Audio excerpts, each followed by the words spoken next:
to our live stream, wherever you are on the planet Earth, whatever time zone you're in. Just checking that we're live. Yeah, we seem to be. Thank you very much for joining us for another live stream in which we chat about Formula One, past, present, future, good, bad, the ugly, whatever you want to talk about. And thanks so much for your support going into this show. Thanks for your support for this channel over the years, over this year certainly as well. I noticed that I was just sort of reading through some of the sites to see if I should be up to date with some of the news that's going on. I see one of the headlines is that the ticket sales at Silverstone are not great this year, and there's a big sort of skirmish about, oh, it's all Red Bull's fault for producing a car that's too good. I don't know if that's the case. I mean, I get the impression that they are selling very well. That's what I thought was happening anyway. And if it is the case, then, you know, this just bears out something I've always said about Formula One, which is that it's very easy to grab the lowest hanging fruit and get excited about it when it's going well. But it's a short-term thing. And I think Max has made this point when he was talking about that Netflix show, wasn't he? That, you know, really Formula One fans for the long term should be in there because they kind of want to understand what Formula One's all about, the technology, the unique nature of Formula One, and that you have to design and build your own car in order even to enter the championship, let alone race. And its history, its heritage, and all those things are important, and all those things tend to be swept to one side by the dreaded hashtag these days, I think, which is one of the reasons why when one team does get it right at the expense of all the others, the supporters of the others just walk away. And that's, you know, it's not good. We talk a lot about investing in the future and the next generation, which is all correct, which is all true. But investing in the future is also ensuring that our fan base really understands what this sport's all about. It sounds a bit pompous for me to be saying that, but I'm only saying it in the context of it's very easy to be superficial about Formula One and just talk about, as I say, the trend of the moment rather than the significance of what we're really seeing and what's really happening. And there's a lot to be said about watching the beauty of a Formula One win when it's put together in such a way that we're seeing human and engineering expertise at its very, very best. And it's quite difficult, I think, obviously is quite difficult for some editors, for some producers, for some writers to capture that. And they think that Formula One has to be about close racing and the local hero doing well. Well, it isn't always about that, and it never will be, because it's about different teams and different approaches to technology. As much as the rulebook defines the technology these days, there's still room for innovation, if that's the right word. I hope it is. I hope we still have some innovation in Formula One. Anyway, I've got that little bit off my chest. It was only just born of something I was just looking at on the site just before we went live. And before I start, I should also say that if the whole thing suddenly goes blank, we stop. Blame my friend dog Dexter, because he's found his regular place now when I'm recording like this is to sleep to lie on the cool floor tiles next to my studio here. Well, it's very cool. It's very hot in Spain now. It's beautiful on these tiles, I guess, for Dexter. It happens to be right on the hardline cable of the connection to the internet. And at the moment, as from day one, he's been extremely good. And he just sort of takes it all for granted. But it could be that he suddenly sees a cat or something out the window and jumps up and rips the cable out of the wall, in which case you'll know what happened. So there we go. I'm just giving you a bit of warning. I don't think it'll happen. It hasn't happened yet, so why should it happen again? You're probably going to be a lot of talk about Spain. Going to be a lot of talk about Austria after Spain. It's obviously in the middle of a triple header.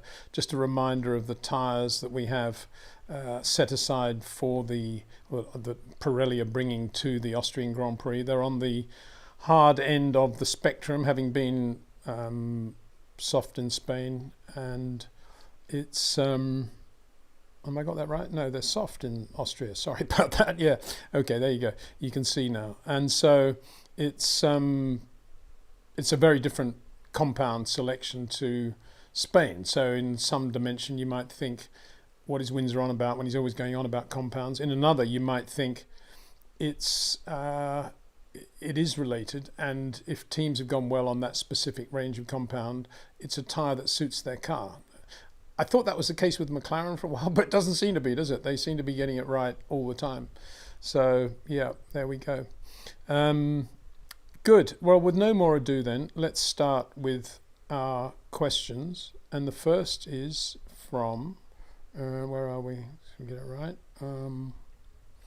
Alessandra Del Rango. I'm doing it in my usual, probably annoying thing where I do it in the order in which people have been queuing up at the beginning of the show before we go live. And Alessandra says, hi Peter, what do you think of the huge Charles setup change during Barcelona FP2? He could just rely on FP3 to get the correct feeling with the updates. Anyhow, he was much faster than Carlos on Sunday. Well, was he faster than Carlos? Yeah, I mean, he was. He beat him in the race. He was on a different strategy. We'll get on to Carlos in a second. What do I think of that setup change? Not, I don't think much about it. I mean, it's fairly standard stuff. If on a circuit like Barcelona, if you haven't got it quite right, you've probably got to do quite a lot to get it right. And whilst that was going on, there was quite a lot of setup changes going on at Red Bull as well. It weren't the only team that didn't get it right from the start. And so that I don't think it was anything out of the ordinary there. And Ferrari did a good job to give Charles a good car on Sunday. And then you come to the race and the Carlos Sainz, Charles Leclerc situation. And for me, Carlos actually drove a very good race. And I think he did a good job for Ferrari in bailing out and going down the runoff into the runoff area at turn 1 when they were that close. Because quite obviously, he's not going to be your normal teammate anymore because he's been put in this ridiculous situation of being told he's going to be sacked at the end of the year, but he's got a whole year to race for Ferrari and he's still winning races for Ferrari, which is an incredibly odd situation. It's a unique situation. I don't ever remember that happening in the history of Formula One. And everybody at Ferrari, including Charles Leclerc, should bear that in mind from here on in, that is the situation in which Carlos Sainz is racing. And it's not just, he's another Ferrari driver. And we tend to get into that syndrome when you see the pre-race stuff of him doing fan days and this and that, and out there with Charles having a laugh with the fans. But it's not. It's a completely different situation. And it's a very bad situation for Carlos Sainz. So all that needs to be borne in mind. And I think he did a pretty good job overall. And I think his race was ruined by their decision to cover, in inverted commas, George Russell when George came in early to switch to medium so that he could go to hards. And they thought, we'll get Carlos to do the same. He's racing George Russell.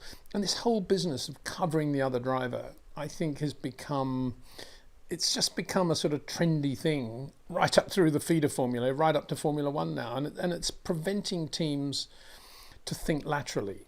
And when you have specialist strategists in there, they factor in this question of, it's under the heading of covering this driver, covering that driver. And there's no more thought given to it that if this driver does that, then we will cover it. There's no more thinking on the feet at the moment. And I think that if Carlos had been hadn't been brought in to cover George, I think he would have had a better race. And I think he might have beaten Charles. So there you go. I think, they would say, we didn't know at the time that strategy that George went on to was wrong and was slower. But, think on your feet, all this covering business and undercutting and overcutting. Everybody just assumes there's a powerful undercut or a powerful overcut. Look at the race situation as it is at that specific moment rather than punching a computer screen and asking it to tell you what to do. That's what I think about it. I may be, the only guy in the world that thinks that way now, but I think we've gone too far down the path of this is the way it must be done and this is the way we're going to do it because everybody else does it. I mean, it'd be interesting, wouldn't it, if you took all the team strategists off the pit wall and they had no role to play at the next race. And one race a year, there was complete amnesty on strategists and everybody had to think on their feet at that moment. It'd be interesting to see how the race would pan out. You'd probably find that there would be some changes and some of them would be for the better, I think. And it's not in any way, I'm not in any way disparaging the quality of the work of the strategists that the teams have. They are all doing the job to the maximum. My question is that what we want? Is that what the teams always want in their best interest? That's my point. Marina Nora Rodriguez. There's a nice name as well. Sorry, I left out the quiz at the end. Hi, Peter. I hope you're doing well. Do you think Carlos is considering Williams because Adrian might go there? Adrian Newey to Ferrari, please. Thank you. Well, everybody to whom I've spoken and was chatting in the pit lane in Barcelona and stuff, everybody seems to think it's a done deal that Adrian is going to Ferrari. And then I say, well, you mean he's not going to just go fishing and jet skiing with Eddie down in Cape Town? They say, oh, well, yeah, he could do that, I suppose, yeah. So on the assumption that he is going to Ferrari, you really have to wonder why Carlos would go to Williams before Audi. And I have no answer to that, to be honest. I can't imagine that he's thinking as Romain Grosjean thought when he rejected the Renault Formula One drive to go to Haas Ferrari on the basis that he'll show his talent with a Ferrari engine in the back of the car, which will enable him then to get a Ferrari factory drive, much better for his career. That didn't happen. And I think we all could have told Romain, sadly, that that wasn't going to happen. I can't imagine Carlos Sainz is thinking, if I do well with the Mercedes engine, I might get the Mercedes factory drive in a year or two, when they realise Antonelli's not as good or whatever, or George goes somewhere else. I can't imagine he's thinking that either. So what is he thinking? He's thinking, I just can't bear the thought of going to Sauber for a year, so therefore I've got to drive for Williams. I suppose he might be thinking that. And as I said in the last live stream, I think that's pretty short-term thinking, because it's only 1 year. He's got to, hold his nose, if you like, and then he's got at least the Audi program to get into at a time when everybody else, all the other teams, are adjusting to the new regulations and the new power units. So it's not as if it's the end of the world if he does that. If he goes to Williams, he's got a Williams team that we see about now. Sometimes Alex Albon's up there in the top 10. Other times they're at the back of the grid. And either way, he's got Alex Albon in the other car. And I don't think he would be the best of teammates for Carlos Sainz to have anyway in the other car. Because what I'm saying is, I think Carlos is all round a more polished driver and obviously has the experience of winning races. But I don't think Alex Albon is a lot slower than Carlos Sainz. And he wouldn't need that, I don't think, at this stage of his career. Where if he did go to Williams, what he needs to do is dominate Alex Albon and start getting some good top 10s, finishes that is, straight away out of the box in 2025. And that's a big ask, I think, at Williams. Hi, Peter. Now, this is somebody probably is rocket-powered Mohawk. This is the 66 Opal 111. Hi, Peter. Do you think rocket-powered Mohawk is a good Formula One investigative journalist? Well, as I've never heard of him, I can't answer the question, but thanks very much for asking it. I appreciate it. Michael Lawless. Have you ever been interested in managing drivers? You closely follow younger talent connected to teams, coaching driver style, etc. Seems like a perfect fit. When do drivers especially get managed, Formula 3, typically get managed? Well, thank you very much for saying that. I've always loved working with drivers, but I've always stayed away from actually formally managing drivers for two reasons, actually. One, I grew up in an era when motor racing was much more dangerous than it is today. And quite early on, I had this thing about, I had very good friends. And I had particularly Nigel Mansell and Carlos Reutemann, very, very close friends. And I was always living on, nerves when they were racing. And I just think, for me to get close to other drivers now, I would just hate, something to go wrong, because it is a dangerous sport. So that's one thing in the back of my mind. Call it somebody who's been around a long time, been there, done that, if you like. The other one is, I think racing drivers are, to be honest with you, I think any race driver worth his salt is not the sort of guy you'd want to do business with, really. And that's probably a weird way of getting around and saying things, because there are lots of good examples of good managers doing a good job and making money in the profession. But I probably have, like everybody in life, I have failings, and I don't think I'm a strong enough businessman to be able to tie and nail a driver down to a management contract that if he wanted to get out of it, I would then sue him and get the money. I'm just not that sort of person. So I just much prefer to help drivers as friends, and that's it really, and enjoy seeing them be successful. And I think that's one of the reasons I'm still very good friends with Nigel Mansell, because I've never really tried to formally do anything with him management wise. I've just been a good friend, I hope, throughout his career. And so I am good friends with many young drivers and many current drivers, and I love it, and I'm lucky that I know them really. I learn a lot from them, and as I've said before, my basic thing is when a driver does seem to have been noticed and he's got a lot of people talking about him and he's, of the moment, then it's not that, well, I think, oh, well, he's okay. I just think, well, there are so many guys out there who don't have the recognition they deserve and need some help, if I can give it to them, that I'd rather focus on them. And so I'm always looking at guys and talking to guys who perhaps in slightly more difficult circumstances. But I do a lot of that, and I do, I'm quite good friends with quite a lot of them, actually. And we talk a lot. I suppose I'm sort of, my WhatsApp's probably full of about 5 or 6 drivers who are not constantly, but on a regular basis, we're always chatting about what's going on and how he's going and if I can give him any advice or help. But as for being a sort of Nicholas Todd and having a proper company managing it, no, not for me really. Sam Van Haren. Hi Peter, hope you're doing well. I am very much. I'm doing very well, thank you, Sam. Next question from Sam. Do you reckon Checo would benefit from a few sessions of Rob Wilson? It might make him quicker and regain some confidence. I do. I've said that several times. Not only Checo, but I think he would, definitely, because he's got a massive amount of talent. He's one of the best drivers in the world in terms of rotation point to exit. That's the right way to put it. I wouldn't say apex, because his apex is very different from Max's, but he's very good at putting the power down. As I've said many times, and I'm not going to bore people with it, but I think he's right up there with Jenson Button in that area. I think he's really, really good, and he has been better than Max on occasions in that area. But I think the first half of his corners are his liability, and it amazes me that he hasn't managed, even with all the Red Bull telemetry and data and everything else, hasn't managed to get on top of that. And it didn't look good at all in Barcelona, I thought. It's just, he looked like just the same old Sergio, hasn't got any better.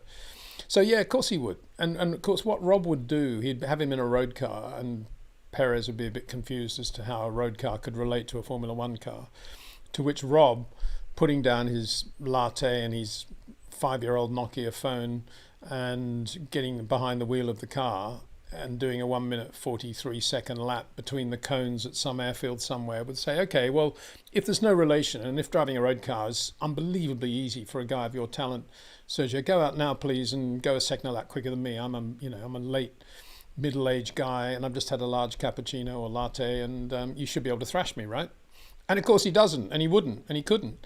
And that's the thing. And it's because Rob is, even at his age, is perfectly managing the dynamic weights and the rate of input in which he's manipulating those dynamic weights of the car.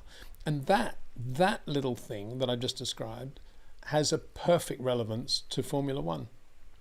There was a Formula One driver, I think, once who said to Rob, he said, oh, we don't have weight transfer. It's so quick in Formula One, or something like that. And Rob just looked at him and said, wow, there's a car for you. It has no weight transfer. Mega.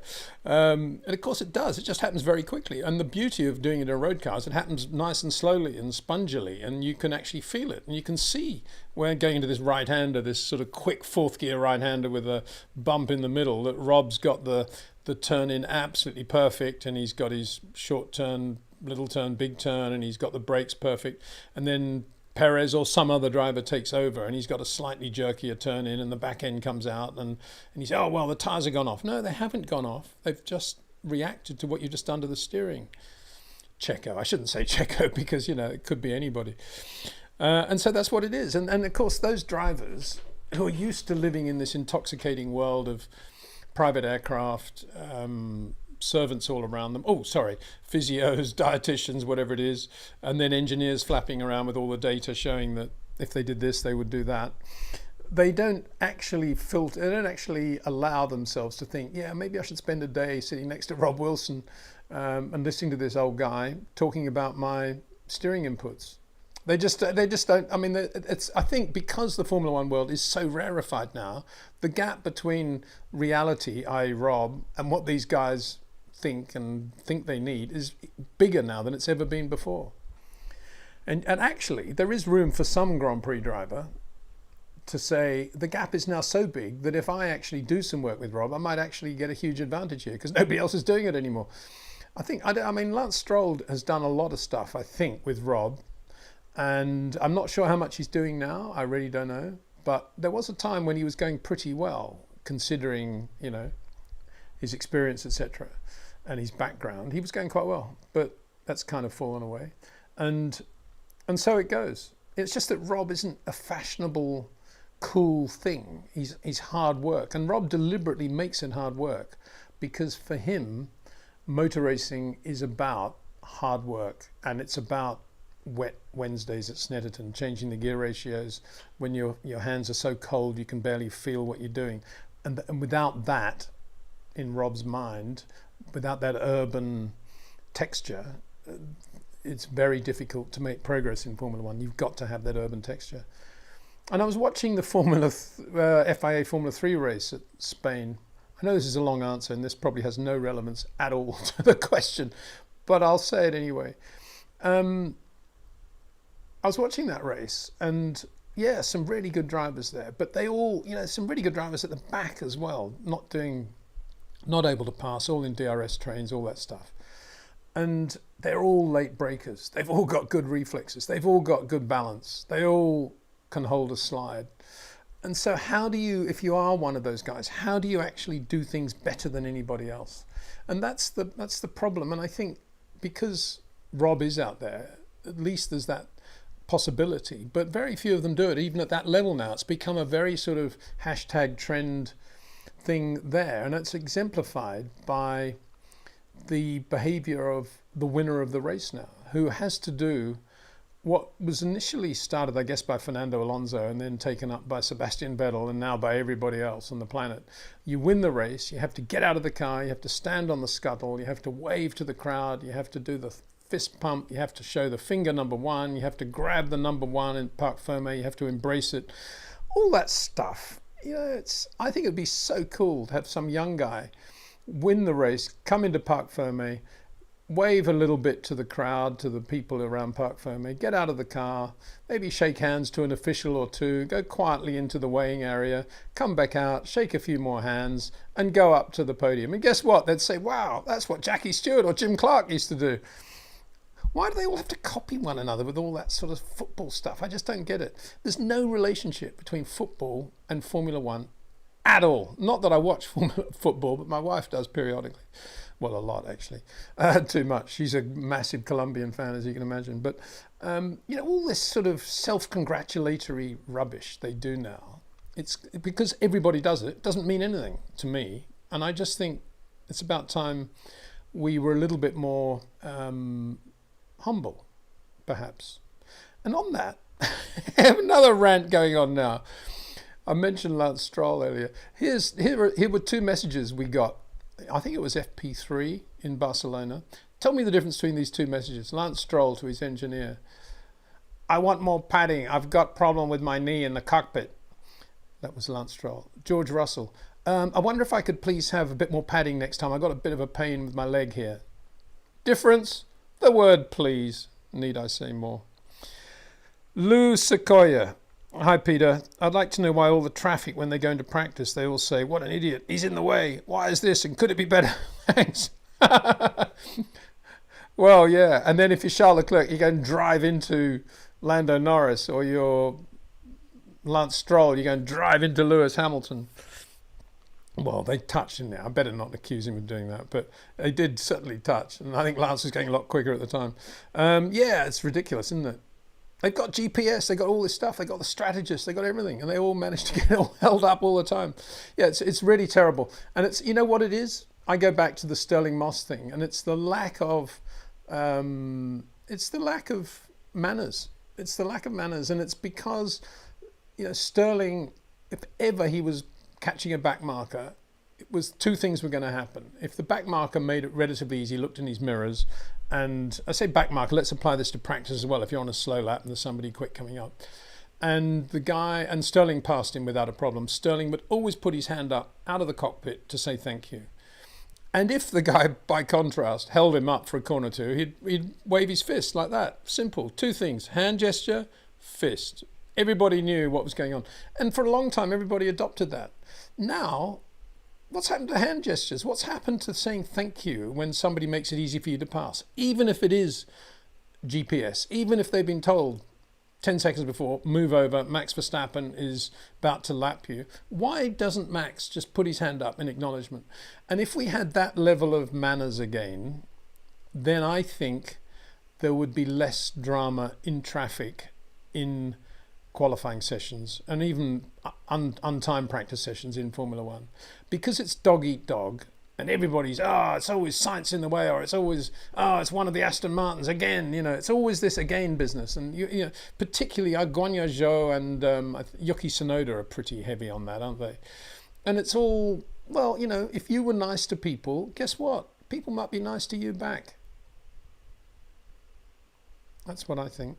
Bring back manners into Formula One. It's under the heading of the saying please and thank you as well. And also humility after the race.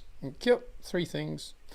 CXT, hello Peter, hope you're doing well. I was wondering if Red Bull has turned down Max's RB20 engine slightly for durability since he's on the last allocated engine before getting a penalty. It's a good point actually, isn't it? Because he wasn't very quick, was he, in a straight line in Barcelona? He was slow. He was slower than Lando, which is why Lando was able to catch him so comprehensively. And it's a very good point you make, CXT, because it could be that had Lando really got near him, i.e. right into DRS in those last few laps, they might have said, because they'd already said Strat 20, I think, to Max, hadn't they? Or Strat 12, whatever it was. Maybe it would have been Strat 400, Here's another 100 horsepower for you. Maybe you're right. I mean, the reason I wouldn't have thought of that is that I tend not to think too much about how many engines he's got to go or how many tyres they've used. I find that stuff so boring. But then I shouldn't find them boring. I should find it very important. And you make a very good point. Maybe he had to be very careful of that engine, and maybe they had it wound down because he wasn't quick in the straight line. They made it quicker than it had been in FP1, presumably aerodynamically. But maybe they were just really on the edge of, not edge, but they just didn't want to risk anything. But in order for me really to be qualified on that one, I need to know how many engines Lando had gone through and what state his was. From the implication from your question is that, or comment that you make, is that maybe Lando had a bit more in hand there in terms of how many engines he's been using. So that's why these live streams are so good, isn't it? It's not questions so much as comments, and I'm learning all the time from all you experts out there. Paulo Souza. Hi Peter, who was the driver you saw the biggest improvement as driver during his Formula One career? Current driver and all time. Love your work. I could listen to you talk history for okay, thank you very much. It's a good question. Driver improvement. I'd say Patrick Tambay was a driver that improved massively from his early Formula One days, which were difficult days at McLaren when McLaren were not that good, and then Theodore and Ensign and stuff, and then he was suddenly given Gilles' seat. Now it's not suddenly true. I mean, he was good at Renault. He's very good at Renault. I think that's when he found some of his confidence, and then he was given Gilles' seat, and he was just mind-blowingly good in that car. And so he would be one of the drivers. If you'd seen Patrick in the second McLaren, M26, I think it was, and then seen in the split screen, you'd seen him at Imola in '83 in the Ferrari, you'd think, wow, that is not the same driver. So there was one. I think Denny Hulme was a driver who always had phenomenal car control, and I mean, look at pictures from him, any pictures of him from '67 in that Brabham, and he's sideways everywhere to the point where he's had to take his hand off the wheel. He's got so much opposite lock on, he's having to take one hand off the wheel. Beautiful, drifting, if you like, but in modern parlance. But then he became a driver who was very rarely more than 8-10 degrees out of line max, and very, very good on tyre management. Extremely good, probably the best of his era on tyre management, able to run 4 different compounds on all 4 corners of the car when you're allowed to do that and maximize those. I think that was an evolution that was beyond the norm, definitely beyond the norm. Denny Hulme. Let's try and think of somebody from the 50s. mean, they had such relatively short careers then, sadly, that it's difficult to say if there were massive improvements from 1 year to say 3 years hence. But I think Mike Spence as a driver, actually, who was, he was always sort of number 2 to Jimmy, and you never really thought of him as a potential winner. But by early '68, very sadly, he then had a fatal accident in testing at Indy in '68. But in early '68, when he was at BRM effectively as number 1 driver, he was really quick. And by then he had a lot of confidence as an engineer driver as well. And I'd say Mike Spence's evolution was very good. Pedro Rodriguez too. I mean, Pedro was not considered to be massively good. He brought money to the team. He drove the third Lotus, second Lotus quite a lot in the mid '60s. But by '68, I think one turning point for Pedro, funnily enough, was the '68 Longford Tasman race in the wet, when, like Piers Courage, he happened to be on the Dunlops, which were really good that day. And although that race is remembered for Piers winning in the Formula 2 ex-John Coombs McLaren, Pedro finished second in the wet that day. And then he was very good in the wet at the French Grand Prix that year, and he got better and better in the wet. And by the time he was driving those Gulf 917s, he was a different driver again. So there's another example. Today, let's have a think today of drivers who have biggest improvement during their Formula One career. Drivers today, I can think of several have gone backwards. I think, to some extent, you got to give a little bit of credit to Yuki Tsunoda, who's just very good now at finishing in the points and bringing the car home, generally speaking. I mean, I'm possibly tempting fate here as he touches his head, but touch wood. But he's evolved into being a fairly erratic sort of super quick Japanese driver who actually is very good at bringing the car home and thinking it through. So I'd give credit to him. Who else would I give credit to? Let's think about it. I mean, George has always been quick. Lewis was always quick and getting better for a long time. Maybe he's kind of reached a plateau now, kind of. Charles has always been good. Carlos Sainz, I think, improved a lot last year, mid-season. I think he just had to talk to himself during the August break, had a good talking to about finding his sweet spot and operating within that and not making as many mistakes and focusing more on driving well. And then from that, being a bit more aggressive and competitive in the race because he's now in a bit of a better sweet spot. So I think Carlos should take a few plus points there for doing that and did very well there. I'm just thinking about Alex Albon. I mean, bearing in mind he came in a pretty comfortable way with Red Bull. He can't really, I wouldn't hold him up as a guy that's got a lot better. I think he was very good and he's still pretty good. So I don't think that's an example. Who else? I wouldn't have said Daniel Ricciardo, sadly. I'd love to see Mick Schumacher be given another opportunity, because I think after everything he's gone through, i.e. not racing, but doing a lot of stuff behind the scenes, and with the intelligence he's got and how well he has driven in the past in various categories, F3 and F2 particularly, I'd like to see Mick Schumacher do more. I got a feeling that he would be a much better driver now, and he was pretty good even when he was dumped by Haas. So I think he'd do well.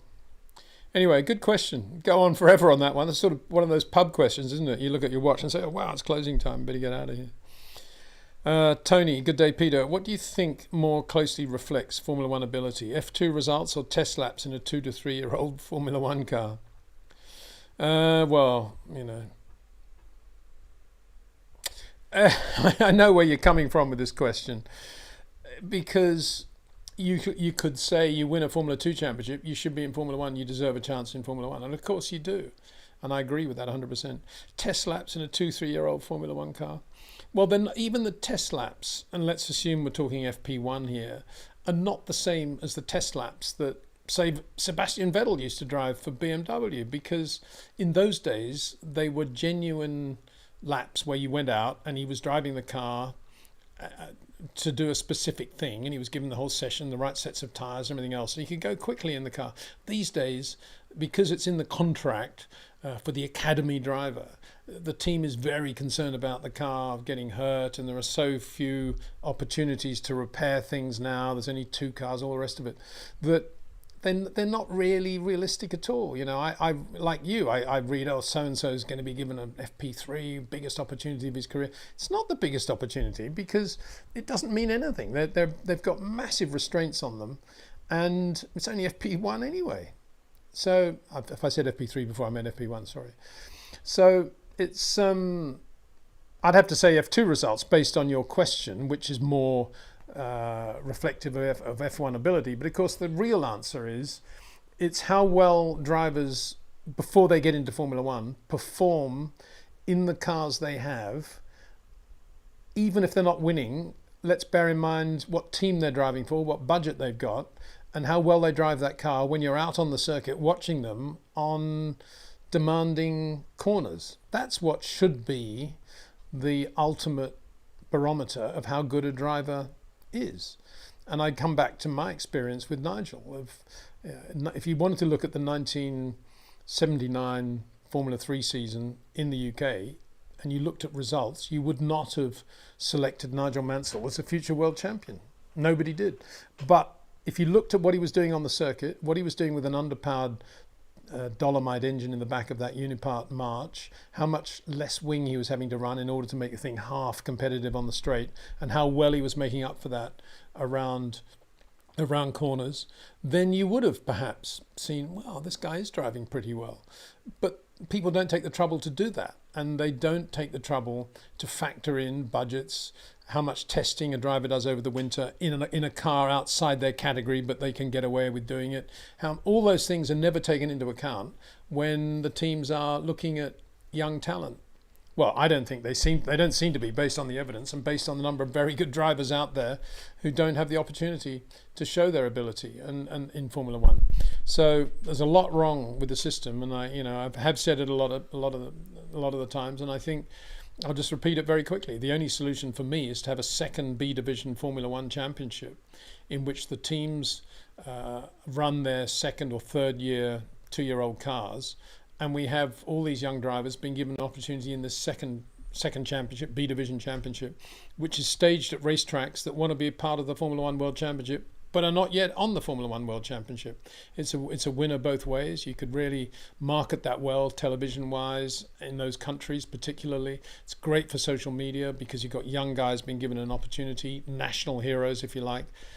And you could do lots of great reality TV around young drivers from countries like South Africa or India getting an opportunity to race in those races. And you shouldn't make it the same rules as Formula One where every driver has to do every race. The team should be allowed to run different drivers. But give these young guys a chance. It breaks my heart, as I've said many times, to see drivers like Vesti and Liam Lawson and Theo Pourchaire and Felipe Drugovich, all these very talented drivers basically doing nothing. And it's just complete and utter waste. Amelia's Eyebrows. There's an interesting name. Thank you, Amelia. Hi, Peter. Thanks for sharing your great insights. Thank you. Anyway, another question from Amelia. How is it that Formula One drivers can cope with so little practice? Compare that to other sports. Of course, they exercise to keep in good physical condition. I know it's because of the rules, but do they use some alternative? Well, no, we've been talking about that. I mean, what they don't do is use the logical alternative, which is to do a lot of days in road cars with drivers like ex-drivers like Rob Wilson, where you're sitting next to a Grand Prix driver, you can see his inputs here or his footwork there, and you can actually, providing you know what you're doing, of course, and Rob does, there might be others out there, I don't know, you can actually then progress and develop, and that's, to me, the hard work. Yeah, of course they spend a lot of time in the gym, and of course they spend a lot of time in simulators, and that's okay up to a point, but it's not the management of the dynamic weight, and that is the critical point, and therefore they don't, and that's why some drivers struggle more than others. Some drivers have a God-given talent that they're always on top of what they're doing. They can feel the surface of the road. They can feel the timing of what they need to do with their inputs. And those drivers have names like Max Verstappen, Lewis Hamilton, Charles Leclerc, and a few others. Lando, if you wanted to put him in there, George probably. But those drivers are abnormally good in terms of their sensitivity and their car control and their balance. A lot of them don't have that level. They have a very high level of performance, but they don't go to that final extreme of level, and that's remiss, really, because the teams have no way of developing that other than to do the usual old thing of lots of sim work, lots of studying the data and all that stuff, which sometimes just makes you go around in circles. It really does. I mean, before data was so plentiful, the engineers spent much more time listening to the driver and what he had to say about the car, and that was in fact the direction in which they had to go, whatever the driver said. And there were a lot of instances of drivers making comments about the car, the end goal of which was to get rid of the problem that he was just talking about, so the car would then become more comfortable to drive. And quite often, if the driver wasn't a Niki Lauda or an Alan Prost or a Nigel Mansell or an Ayrton Senna, quite often they'd end up with a car that was easier to drive, but actually no quicker, and sometimes even slower. And we sometimes have that today. The data has replaced, obviously, all that verbiage, but data sometimes, it depends how you interpret the data. You could say, we've got to get rid of this understeer. Look at the data I've got here in terms of the steering load and the slip angle and the front axle and this and that. But then again, there's still that time when a Max Verstappen can go away and think and go to the water cooler and have a drink and come back into the meeting room and say, nah, I don't mind the understeer. I'll drive through the understeer. I know what to do about that. I just need to make sure I got that traction. And that's the difference between the great drivers and the average drivers. The average drivers try to solve all the problems to make the car as comfortable to drive as they can. The great drivers know the elements of the car they need in order to be as quick as they want to be or can be, and live with all the other stuff. And it's knowing which stuff to live with that is the real art, that is the real business of being a Grand Prix driver. Sam Van Haren, also thank you for everything you do on this platform. You're by far the best source of unbiased, unfiltered information, and your content is always entertaining to listen to. Have a lovely evening. Thank you very much. It's very kind. Completely unprompted. It's very unnecessary too. Thank you, Sam, but very kind. Jay, my question seems to be gone. No? Well, Jay, the next question is, Ferrari's slow pace, according to sources, is engine-related, not sustainable delivery of power, making it a real possibility both this year and next year. Not all that good. Thoughts? Not sustainable delivery of power means sustainable. I understand sustainable in the sustainable 2024 context. What we're really talking about is a consistent delivery of power that the drivers can rely on to keep the car beautifully balanced within its sweet spot.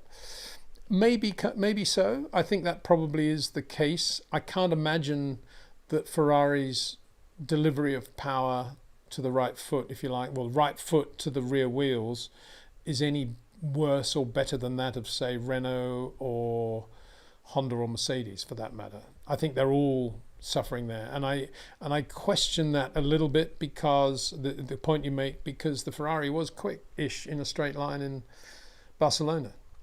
It wasn't slow, it wasn't bad, and it wasn't bad in any other place where we've had lots of straights. It hasn't been as good as it was last year, that is for sure, but it wasn't bad in the straight line. Now, what you may say, well, we're not talking about power here, which may well be the case, and we're talking about delivery of power once you're in the corner.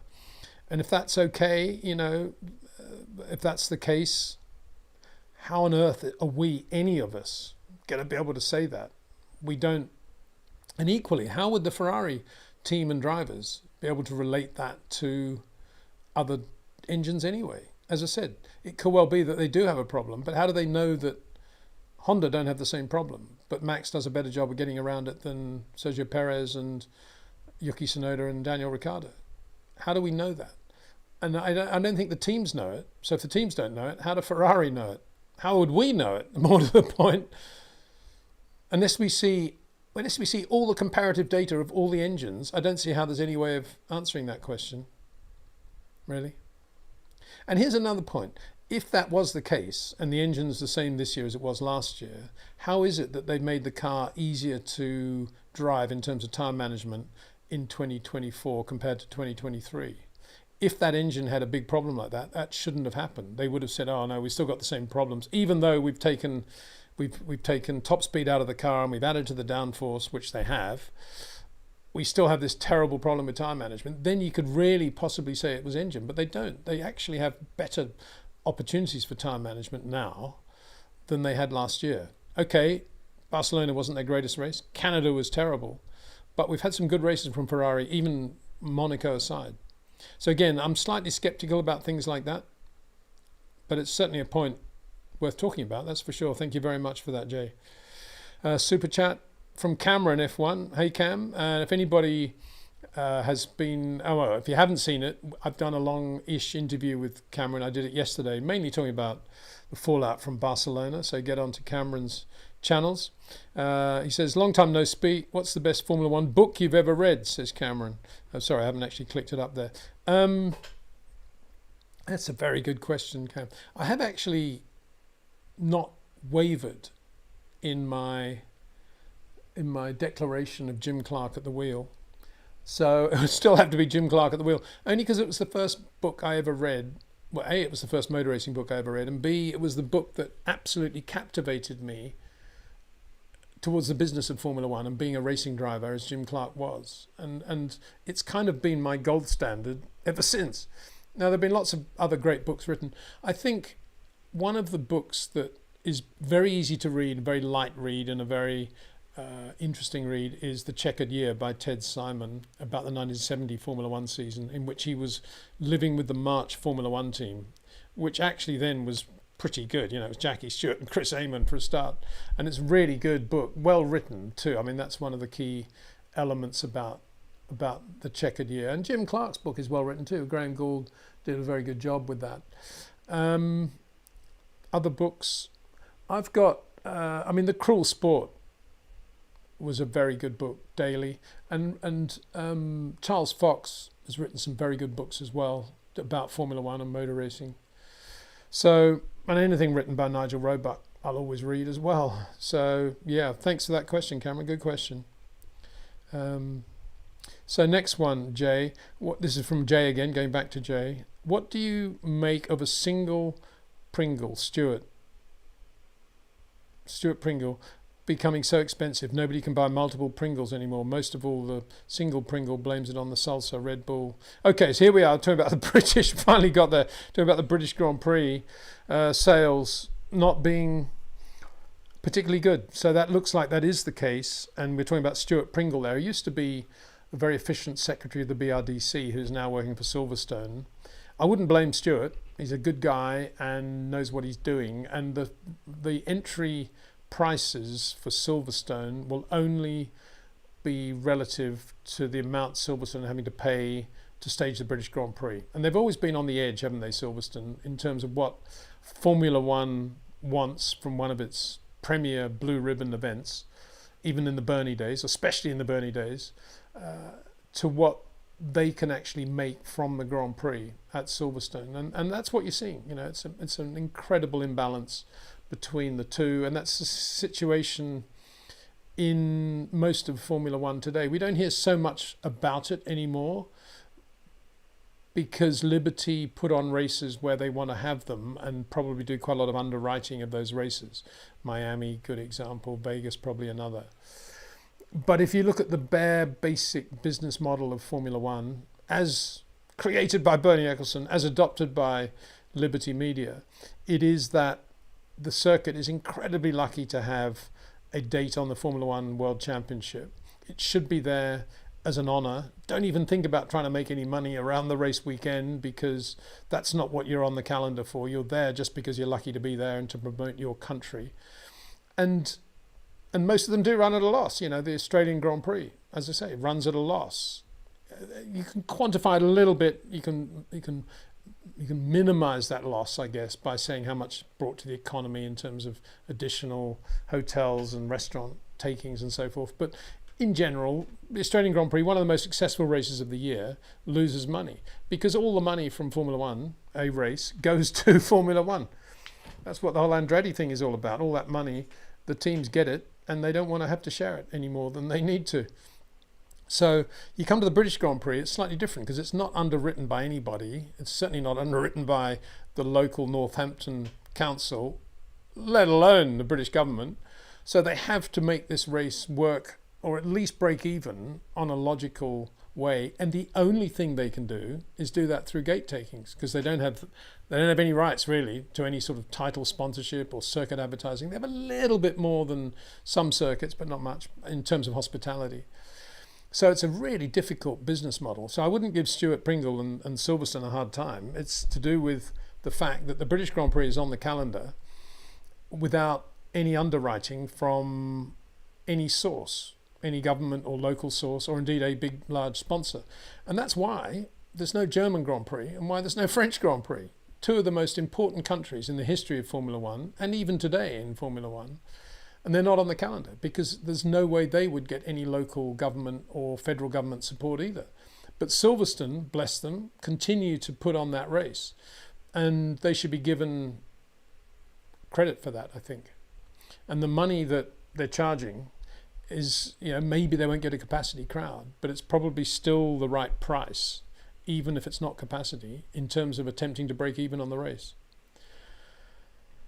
Sarosh Soman. Hi Peter, Red Bull had a Soapbox vehicle challenge wherein all 4 drivers went through a course with elevation and corners. Soapbox don't have a throttle.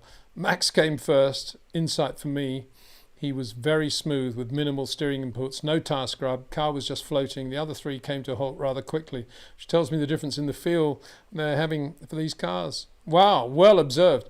I have to say, when those things appear in my inbox, I tend to sort of delete straight away. I think, well, that's all a bit nonsensical. But from now on, and especially that one, I'm going to go and look at it. And probably there's some video from Red Bull, knowing Red Bull, about that. It probably won't show what you've just described. Well, maybe for you to say it. Obviously, you've seen it. So isn't that amazing? Let me read it again. Max came first. The insight was that he was very smooth with minimal steering inputs. Yep, makes sense. No tire scrub. Makes sense. Car was just floating. Makes sense. The other 3 came to a halt rather quickly. Well, there you go. Soapboxes. Who needs Rob Wilson and road cars? Soapboxes. That's what we need. Fair enough. Why not? It is all about letting the car flow and letting the car breathe and making sure that the inputs are not in any way destabilizing or unbalancing the car. You have to have inputs at some point, but do them at absolutely the moment of least possible downside, rather than the one that feels good loading up the rear or whatever. And wow, what an observation from you, Sarosh Soman. That's really, really cool to read that. And I'm going to go away and do my homework and look on the Red Bull Media Hub and see what they show of that. That's fabulous. I was very impressed to hear that. Alex Albon should have been there because he's been going on about how good Max is. It would have been nice to have seen how Alex was. Actually, I think Alex probably would have gone quite well in that Soapbox. I think he does drive quite well in terms of supple inputs. It's just his corners are a bit long, that's all. Jay, here's another one from Jay. I'm going to answer all of Jay's questions because he obviously was a bit upset that for some reason I didn't read the first one. I don't know why that happened, Jay. Rumours are Max is about 3/10 faster than anyone according to the team principals. Thoughts? I do think it's a real thing, by the way. And one Spanish journalist reported Red Bull might kick out Perez. ? The team principals. Who can in any way question their words? 3/10? I wouldn't have said he was 3/10 quicker than Charles Leclerc or Lewis or George or Lando. I think he's made 3/10 over what? A race distance or 1 lap? Over 1 lap? No way. No way. 1/10 maybe. 2 absolute max, but not 3. Excuse the pun. But how do they get that number? I mean, what's that based on? I mean, it's just classic nonsense, isn't it? But I do think he's right now. And again, you got to say in soapboxes, in what car? That's another thing because it's very difficult to compare it. And I just don't believe that if you put if they're all given a lot of testing and they all did a lot of work in a Red Bull RB20 for 6 months, we stop Formula One and say Max, Lewis, George, Lando and Charles, throw Carlos in as well, why not, all had 6 months of testing in RB20s, and then they did, right, definitive lap of Barcelona. I can't believe I just don't believe Max would be 3/10 quicker than the others. I just don't believe it. I think he'd probably be quickest. And now, not because he knows the team or the car, but because he probably is right now the most confident, quickest, and least cluttered great driver out there. And least cluttered is a very important point. He doesn't have a lot going on in his mind that can detract from just doing the job that he wants to do. And that's why he's so good under pressure, as we saw in Canada and particularly in Spain in the last 10 laps. But I don't think that manifests itself in a 3/10 advantage. I think it's an advantage for sure, and I think he'll be quickest, but I don't think it'll be 3/10. So team principals, please advise, is what I would say. Probably think I've got a thing about team principals. I think some of them know what they're talking about. Others, got my doubts. Another question from, okay, so the Red Bull, sorry, this is from Jay again, just to bring that one up. Spanish journalist reported Red Bull might kick out Perez. Well, I think Red Bull are starting to think about replacing Daniel with Liam Lawson, are they not? But I haven't heard kicking out Perez just after re-signing him. Unless they did an unbelievable deal where he had to pay all his money up front from all the sponsors related to Perez, had to pay all their money up front. Now they've got the money and they're going to fire him. I don't think that's going to happen. I can't imagine they would do that. If they just re-signed him, why would they get rid of him? Doesn't make sense to me. Baris Sunal, would you agree that Red Bull started to struggle after Newey's leave? Well, he hasn't actually left as such, has he? I think he's still sniffing around, certainly at Monaco. I think he was in Canada too, wasn't he?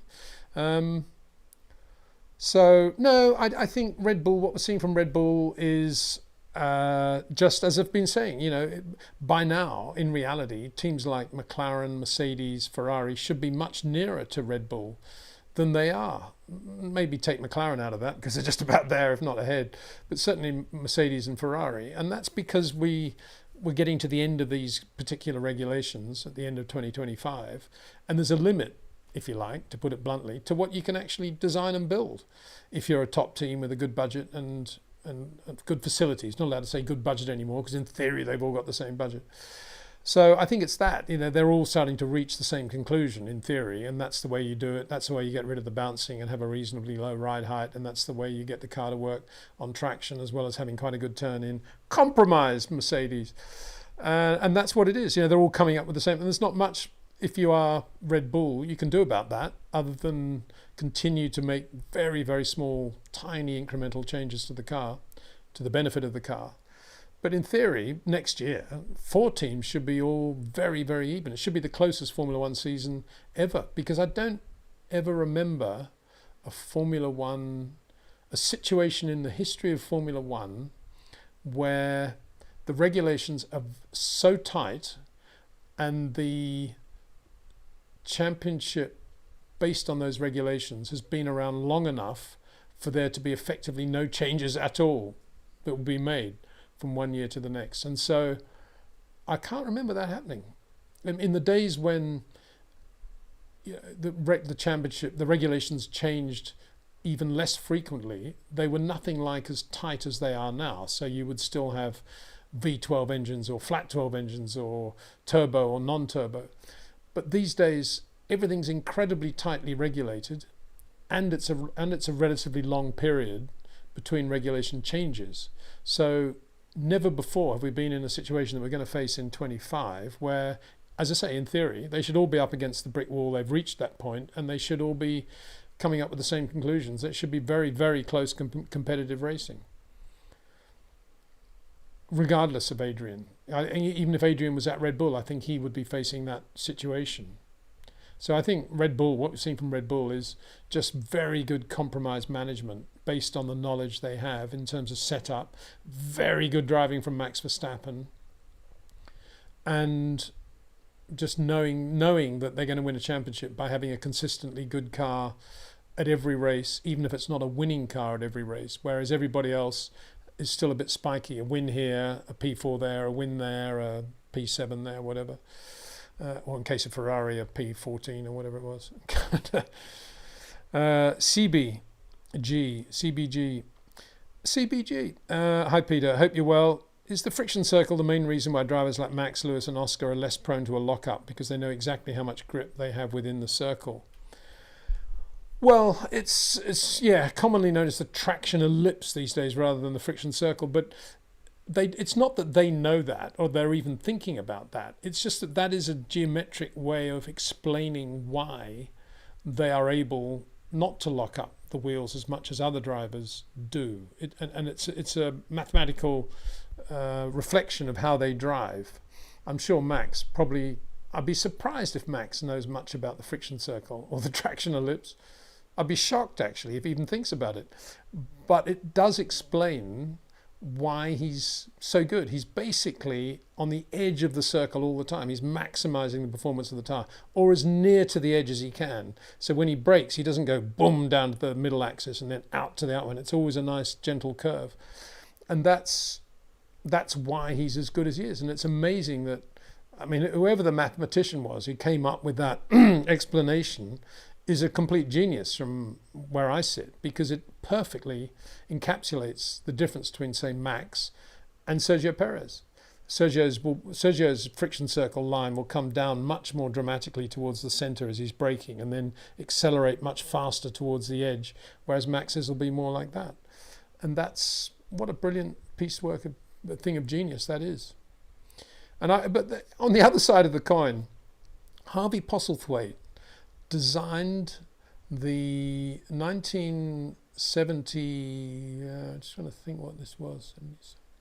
Would have been the 78, I think it was, Hesketh 308C. Forgive me the year. It's something, I think it was 78, around the principle of the friction circle. It was a friction circle car. And it was kind of, everything about the car was designed to keep the wheels absolutely flat to the road, and it was pretty much undrivable. Partly because the chassis was not very stiff. That was the biggest problem with that car. It's quite the chassis itself, the monocoque chassis, was only about that, and so it didn't have much structural rigidity at all. I think that was the problem. But he was on top of that. Karl Kempf, the great engineer. Well, he was seconded to Goodyear in 73, 74 from the United States. And he was seconded to set up the world of telemetry, and he created all that telemetry and started with Fittipaldi and then Ferrari, and worked very closely with Niki over the winter of 74 with Luca Montezemolo, and they really got into it. And Karl, at that point, his big thing was the friction circle and how to maximize the performance of the tire. And I remember being quite frustrated with Goodyear, even though he wore a Goodyear shirt, because Goodyear didn't have all the technology he wanted to do a dynamic test drum for the tires to work out exactly what was going on with all the dynamic forces in the tire. It was all fairly static stuff.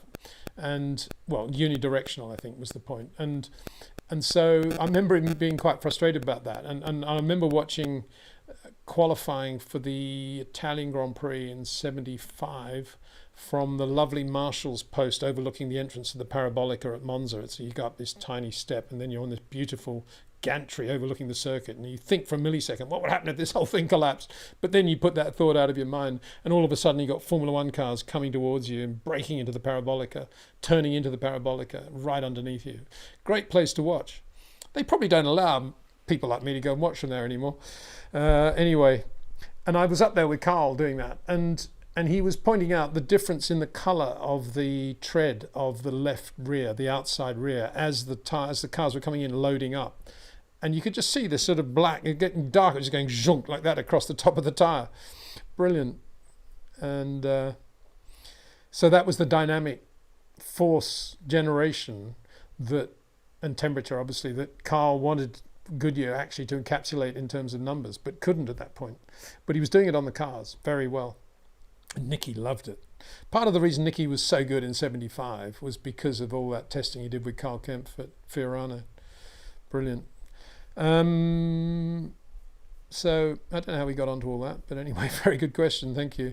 Oh, I saw an orange one here. Okay, I better do these ones. This is a super chat. NASA KH. Hi, Peter. Love all the content you bring forward. Thank you. Can you give some insight on the psychology and mental aspect and health of drivers, e.g. Lewis, who does so much off track and still performs at the highest level?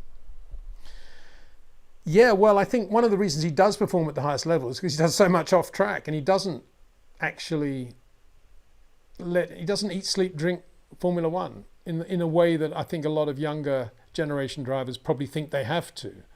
And so Lewis, as I've said many times, I think one of the reasons he's kept his motivation and his ability to be hungry, even though he's won 7 world championships, should have been 8, of course, even 9, you could argue, but we won't go into that at this point. 7 world championships, even though he's done all that winning, and even though he's got more money than he could possibly ever hope to want to have, he's still hungry as a dog and wants to win every race and loves driving racing cars. And that's because I think he's generated over the years a really good way of switching off and being Lewis Hamilton, whether he's at home with family, whether he's doing what he does with music or whatever. He's found his way of switching off and continuing to grow as a human being outside the sport. It's when you become drenched and suffocated by everything that's going on in the sport that you lose your motivation, if you've been winning a lot. Or you start to take yourself too seriously, I think, is the other point. You see these big billboards of your face and you think, wow, that's me, and I've made it, and I'm brilliant. And all of a sudden, it's not only Formula One, it's any sport. All of a sudden, that comes back to bite you if you start thinking that way. Which reminds me, I think I made this comment. I was amazed that they're using Victor Martins, the Formula 2 driver, in big billboards in Nice airport advertising some product. I know he won the sprint race in Barcelona, and I know he's pretty good, but I wouldn't have thought he's the guy, the billboard guy at the moment. Is he that big in France already? I don't know. Hard to believe. Anyway, and so, yeah, I think that's it. And I think I don't think there are many role models. I mean, Lewis is a role model, but he doesn't talk a lot about how he keeps that balance. And that, of course, would be quite a useful thing for younger drivers to know, because he does it very, very well. But there's no textbook that they can follow. You've really got to follow your own heart. And a lot of it is to do with your emotional intelligence. A lot of it is to do with your, how can I phrase this? I think a lot of it has to do with your spiritual essence and how you feel about life and how important you make some things in life compared with others, and whether you can distinguish between materialistic rubbish and stuff that's actually good for you. And those things come into play. The more successful you become, the more money you make, the more famous you are, the more difficult it is to separate yourself from all those materialistic ties. And I don't in any way want to start preaching or anything like that. All I'm saying is I think Lewis has done a very good job with that. I'm not sure Charles is coping with it that well right now. I'm surprised how emotionally wrought he seemed in Spain. So I'd be interested to see where that goes. I suppose a lot of it is pressure, because now the deal is done and he's got the drive and Carlos Sainz is the guy that's taking the fall. There is pressure on him to deliver and be the future of Ferrari. I know he's got Lewis coming as well. And in theory now, if this was the normal course of events, which it isn't, because as I said before, you don't say to your wife, I really, really love you, I think you're brilliant, and then I'm going to divorce you in 2 years' time or a year's time or whatever, which is basically what Ferrari is saying with Carlos all the time. If you've got that situation and you're the other driver, it behoves you to be always quicker than Carlos Sainz and to be the future of Ferrari. And every time Carlos now is within a tenth or two of Charles, for sure it annoys him more than it used to, I think. Probably. Seems to be what's going on. Jay at Baris Sunal, not only, this is a reply, chatting amongst yourselves, I think. Not only Newey, think the passing of Mateschitz actually was a bigger impact for the team as a whole. Nothing to be taken from Newey brilliance, but since Mateschitz, it's storming. Yeah, I think that's right. I think with Dietrich Mateschitz, there was always a direct line, wasn't there, between what the Formula One guys wanted and what Dietrich could probably give them if he signed the check. Now it's probably much more circuitous route, and it's always a little bit more management control, which is probably quite annoying from running a Formula One team point of view. But welcome to the world in which everybody else lives, I guess, is the answer to that one. Because all the other teams basically have to go through those hoops. Even Toto, I would imagine. Steve Mandiza. Hi Peter, I hope you're well. I am, thank you very much. What are your thoughts on the recent slump in the performance of Ferrari? Yeah, that's a good basic question, isn't it? Monaco, absolutely the toast of. Canada, where were they? Spain, ho-hum. Okay, they beat Aston Martin. Don't give them too hard a time. I'm just going to do something a bit odd. One second. Just get this. That's right. Adjust the chair slightly. That's it. And Dexter's still there, doing a good job guarding the hard line. What are my thoughts on the recent slump in Ferrari? Well, they had no clue as to why they were so slow in Canada, although I predicted they wouldn't be anything like as quick as they were at Monaco, purely because there were longer straights there, or there were straights there, and that medium to high-speed corners haven't been their forte all year. And we go to Barcelona, and they're a little bit more in the ballpark, but not much so. So let's put this in some sort of perspective. Last year they had a car that was very good in a straight line and good high-speed braking, which Ferraris usually have, good off the line as well, but not much else. And so they did well on circuits, which rewarded those trays.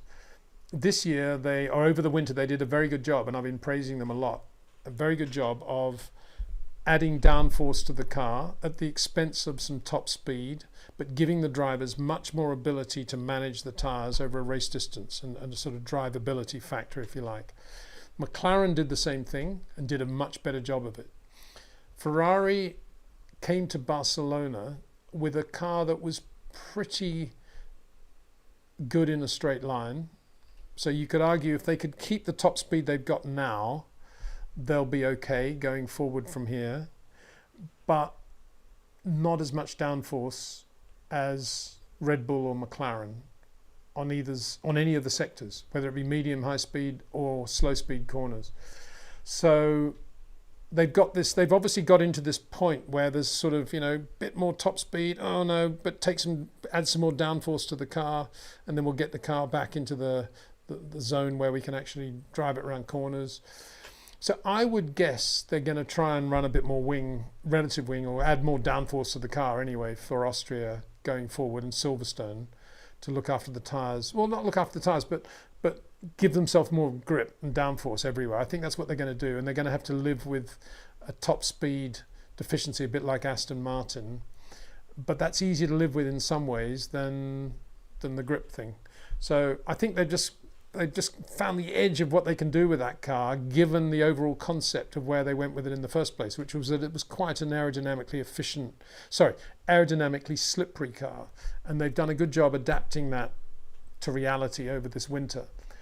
But there's a limit to what they can do without designing a completely new car, which they're not going to do, I don't imagine, before 26. That's the bad side of the budget cap, because in the old days, pre-budget cap days, Ferrari would be saying, right, well, let's do a completely new car now. We've got to the limit of this car. There's not much more we can do with it. At least let's have a decent car for 26, or 25 rather. But they can't do that because of the budget cap. And it's the same with Mercedes. It's annoying for us fans. If you want closer racing, get rid of the budget cap. A lot of people like McLaren would say, oh yeah, but since the budget cap, look how much closer it's got. We're winning races now. Yeah, but that's going to happen anyway in the normal course of events, isn't it? No team's going to win forever. The reality is you'd have a lot more winning or a lot more competitive performance from teams like Ferrari and Mercedes if they've been allowed to do completely new cars. Another super chat, thank you very much. This is Pratik Barole. Do you know what came from Susie Wolff suing the FIA in the French courts? And will we ever know the truth of what happened with Ferrari and the FIA in the 28 regarding their PU? I think no and no is the answer to both of those. I had no idea about the French court thing. I haven't actually been following it, so sorry, I have to pass on that one. 2018, as far as I know, it was the fuel measuring thing, wasn't it? And they were exceeding that. And I thought at the time it was kind of generally understood that they admitted privately that they'd been doing that, but for the sake of the championship and for the sake of the championship and Formula One in general, it wouldn't be something that would be massively talked about in public, and they'd just say, right, we're doing this and Ferrari will be making changes for 2019. I think that's what happened. It was just swept under the carpet for the good of the sport, really. Under the heading of Ferrari are an important part of the overall business model, and if you start, if they admit they've made a mistake and they're going to pay the penalty for it, that's enough, I think, business-wise. I think that's how they thought back in 2018. Maybe not how they would think today. I say they, the business guys of today, but I think that's what they did think that back then, that we better not make too big a thing of this, that, Ferrari are cheating. That's why it didn't come out. So I think the truth did come out. It's just it didn't come out in the public. That makes sense. Steve Madinsa again. And also, what are your thoughts on Driver of the Day award? Like in this instance, Lando finished P2 from pole, but he won the award. Well, again, it's a bit like all these other things, like, Red Bull soapboxes. I just send a press delete when these things, Driver of the Day and all that stuff comes in. I just completely, because usually it's nonsensical. Because, what does it mean, Driver of the Day, when Max Verstappen it does a great pass on George Russell for a start, makes a good start as well. Okay, he doesn't get the lead, but he gets past Lando. And then in the last 10 laps, in a car that's not quite as quick as a McLaren, he makes 0 mistakes. Perfect driving for 10 laps. And he's not Driver of the Day, and he wins the race? No, okay. So the Driver of the Day thing's nonsense to me. It's just like, let's count up the number of overtakes and all that stuff. And, isn't he got a great smile? Or isn't he good on social media? It's all rubbish. So, yeah, no, Driver of the Day is something that needs to be done properly. And, a nice way of doing it actually would be to get all the drivers to vote for Driver of the Day. That'd be an interesting thing, and they have to vote, and their vote has to be made public as well. Well, that'd be quite fun, wouldn't it? It'd be much more interesting to do that. And you're not allowed to vote for yourself, I suppose would be the final thing. You're not allowed to vote for yourself. Your vote has to be made public, and you have to put the vote in within half an hour of the race finishing. No time to think about it. Brilliant. Yeah, you get 20 different votes, wouldn't you? So anyway, who would I have given it to? I think George drove really well, actually, in Spain. Of course, Max drove well. I think George drove really well. He almost deserves Driver of the Day just based on his start and the pass into the first corner. Really, really good. I think Lando could have got Poor Start of the Day award, couldn't he? Did they have one of those? BNNT, the RB teams, Red Bull teams seem relatively calm about the recent pecking order with McLaren being the faster car. Is it because they know they have an upgrade coming, or are there other explanations for not reacting? I think they've been around long enough, been winning races long enough to know that they're not going to get it right every weekend, but they are going to get it right some weekends, and they've got this year's championship sewn up anyway. So why wouldn't they be relatively calm about everything? And they are anyway. Look at the way Max drives under pressure. This is something we haven't seen that much of since he's been winning races and championships. We've seen him in aggression, we've seen him in one-on-one combat, we've seen him walking away with a victory, but we haven't seen him too much under pressure. And we've seen him twice in the last 2 races under pressure, different sorts of pressure, but let's take Barcelona as a good example. Massive pressure from Lando. And yet 0 mistakes. His consistency through the sectors was within 1/10 over a 10-lap period, all 3 sectors. Very impressive, apart from when he got a tow in sector 1. So that's why I think it permeates from the driver downwards, doesn't it? When the driver's that good under pressure, then why wouldn't the team be that good under pressure? It comes from the top. And beyond that, I think Max has got this racing blood in his veins, which others perhaps used to have, but maybe don't have now because it's sort of a bit diluted by all the fame and glory and everything else of being a Formula One driver. And Max has never allowed that to come in, and he's still the natural racer that he's always been.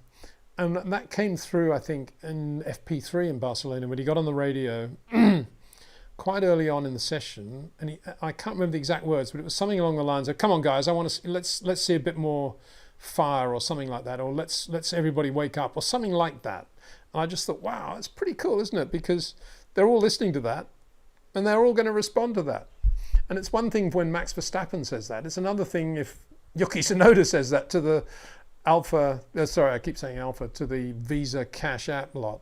So he's very good, Max, in that respect. So I think a lot of that stability under pressure can be traced back to Max. Christian Horner, I think, should take some of the credit. I think he's probably got a very calm approach to crises. And I'm not talking about the personal thing now that was going on. I know that did affect the team, and I just want to talk about Christian as a team principal. I think he's got a very calm approach to crises. And I don't think Toto has that to that degree. I think he's more emotional, Toto, and allows those emotions to come out.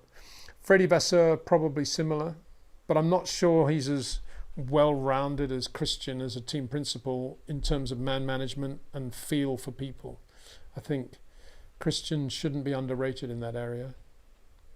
And the big question mark is Helmut Marko, actually, isn't it? I think Helmut probably has done a very, very good job with Max over the years, and has been very underrated, really, in the role he's played with Max, in talking things through with Max at a level Max is comfortable with, and probably coming up with quite a lot of interesting, intelligent suggestions, and simultaneously making sure that Max's brain and mind is kept pretty clear and uncluttered by all the rubbish that goes on around Formula One, and just remains focused. Because Helmut was like that as a racing driver. He wasn't in any way, one of the guys out there doing a lot of other extracurricular activities. He was Teutonic in his approach to racing, and he was very uncluttered, and just like Max, really. I think he should take a lot of credit. And he was very quick too, Helmut Marko, unbelievably quick. So, don't ever underestimate that guy's talent as a racing driver. 2-litre sports cars, he was phenomenal, absolutely phenomenal. I am here, RC66, good. Alec, I'm here, good. Casual fan says, hi Peter, how's your day? Yeah, good, thanks. Very good. What have we been doing today?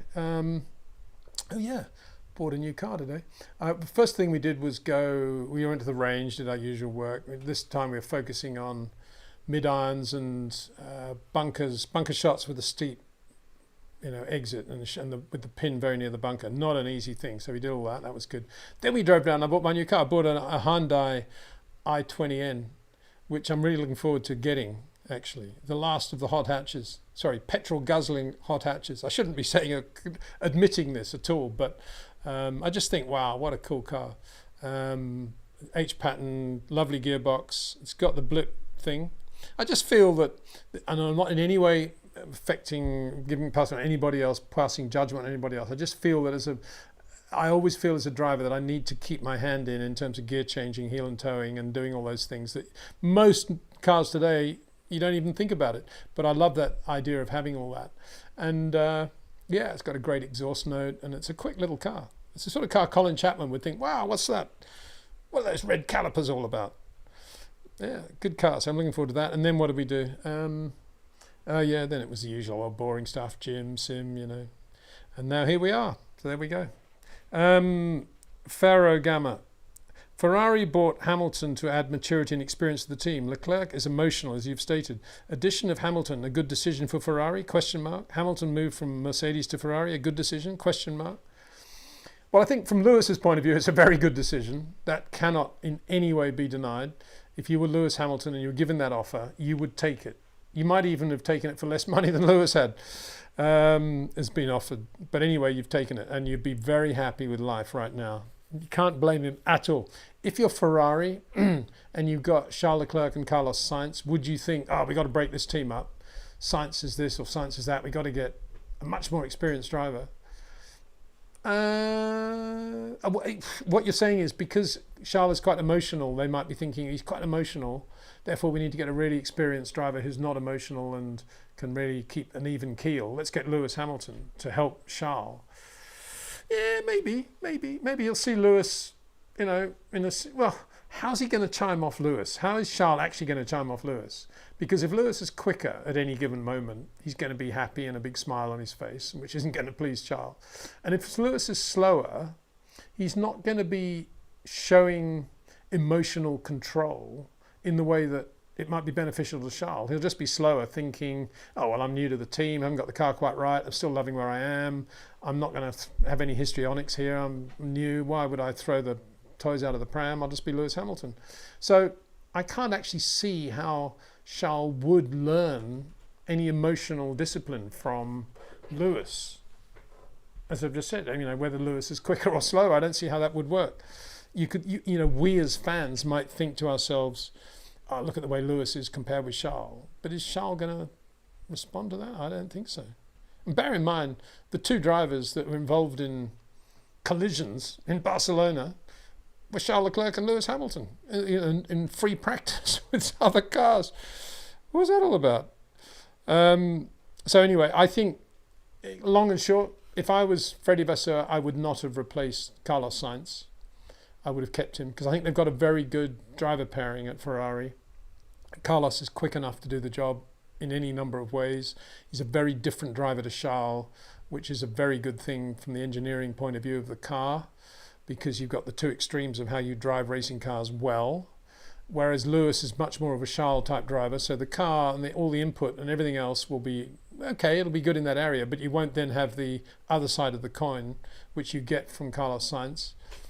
And what else do I think? Oh yeah, much less money, of course. And anyway, he was a good driver for Charles, I think. Now, I don't judge Carlos Sainz on the Carlos you see this year, because as I've said, the Carlos you're seeing this year is a guy that's having to live with this ridiculous, absurd situation of being fired at the end of the year. So, but let's judge him on how he's driven up until this year.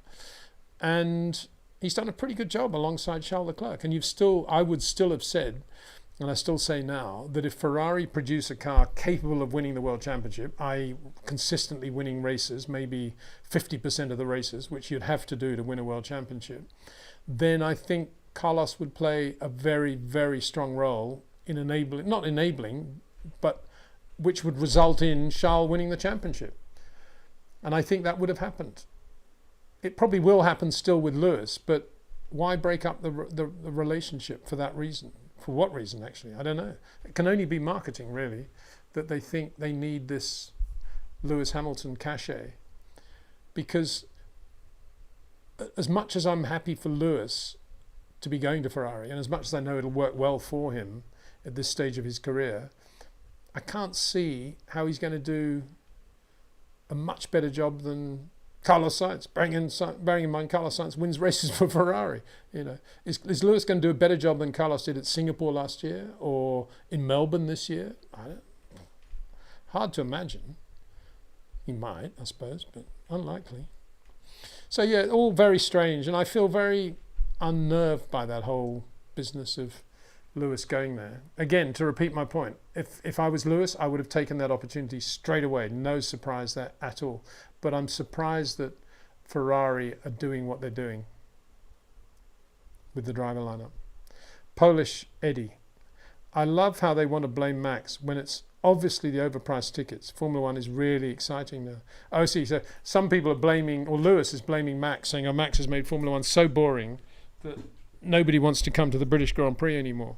Well, it's not bad. It's just that they think Lewis isn't going to win, isn't it? It's not that Formula One's boring. It's just that excuse me, I'm just going to get this cushion right. That's better. If Mercedes they should be getting upset with. If Mercedes had done a better job for Lewis, then there'd be a lot more ticket sales, would there not? Nothing to do with Max or Red Bull.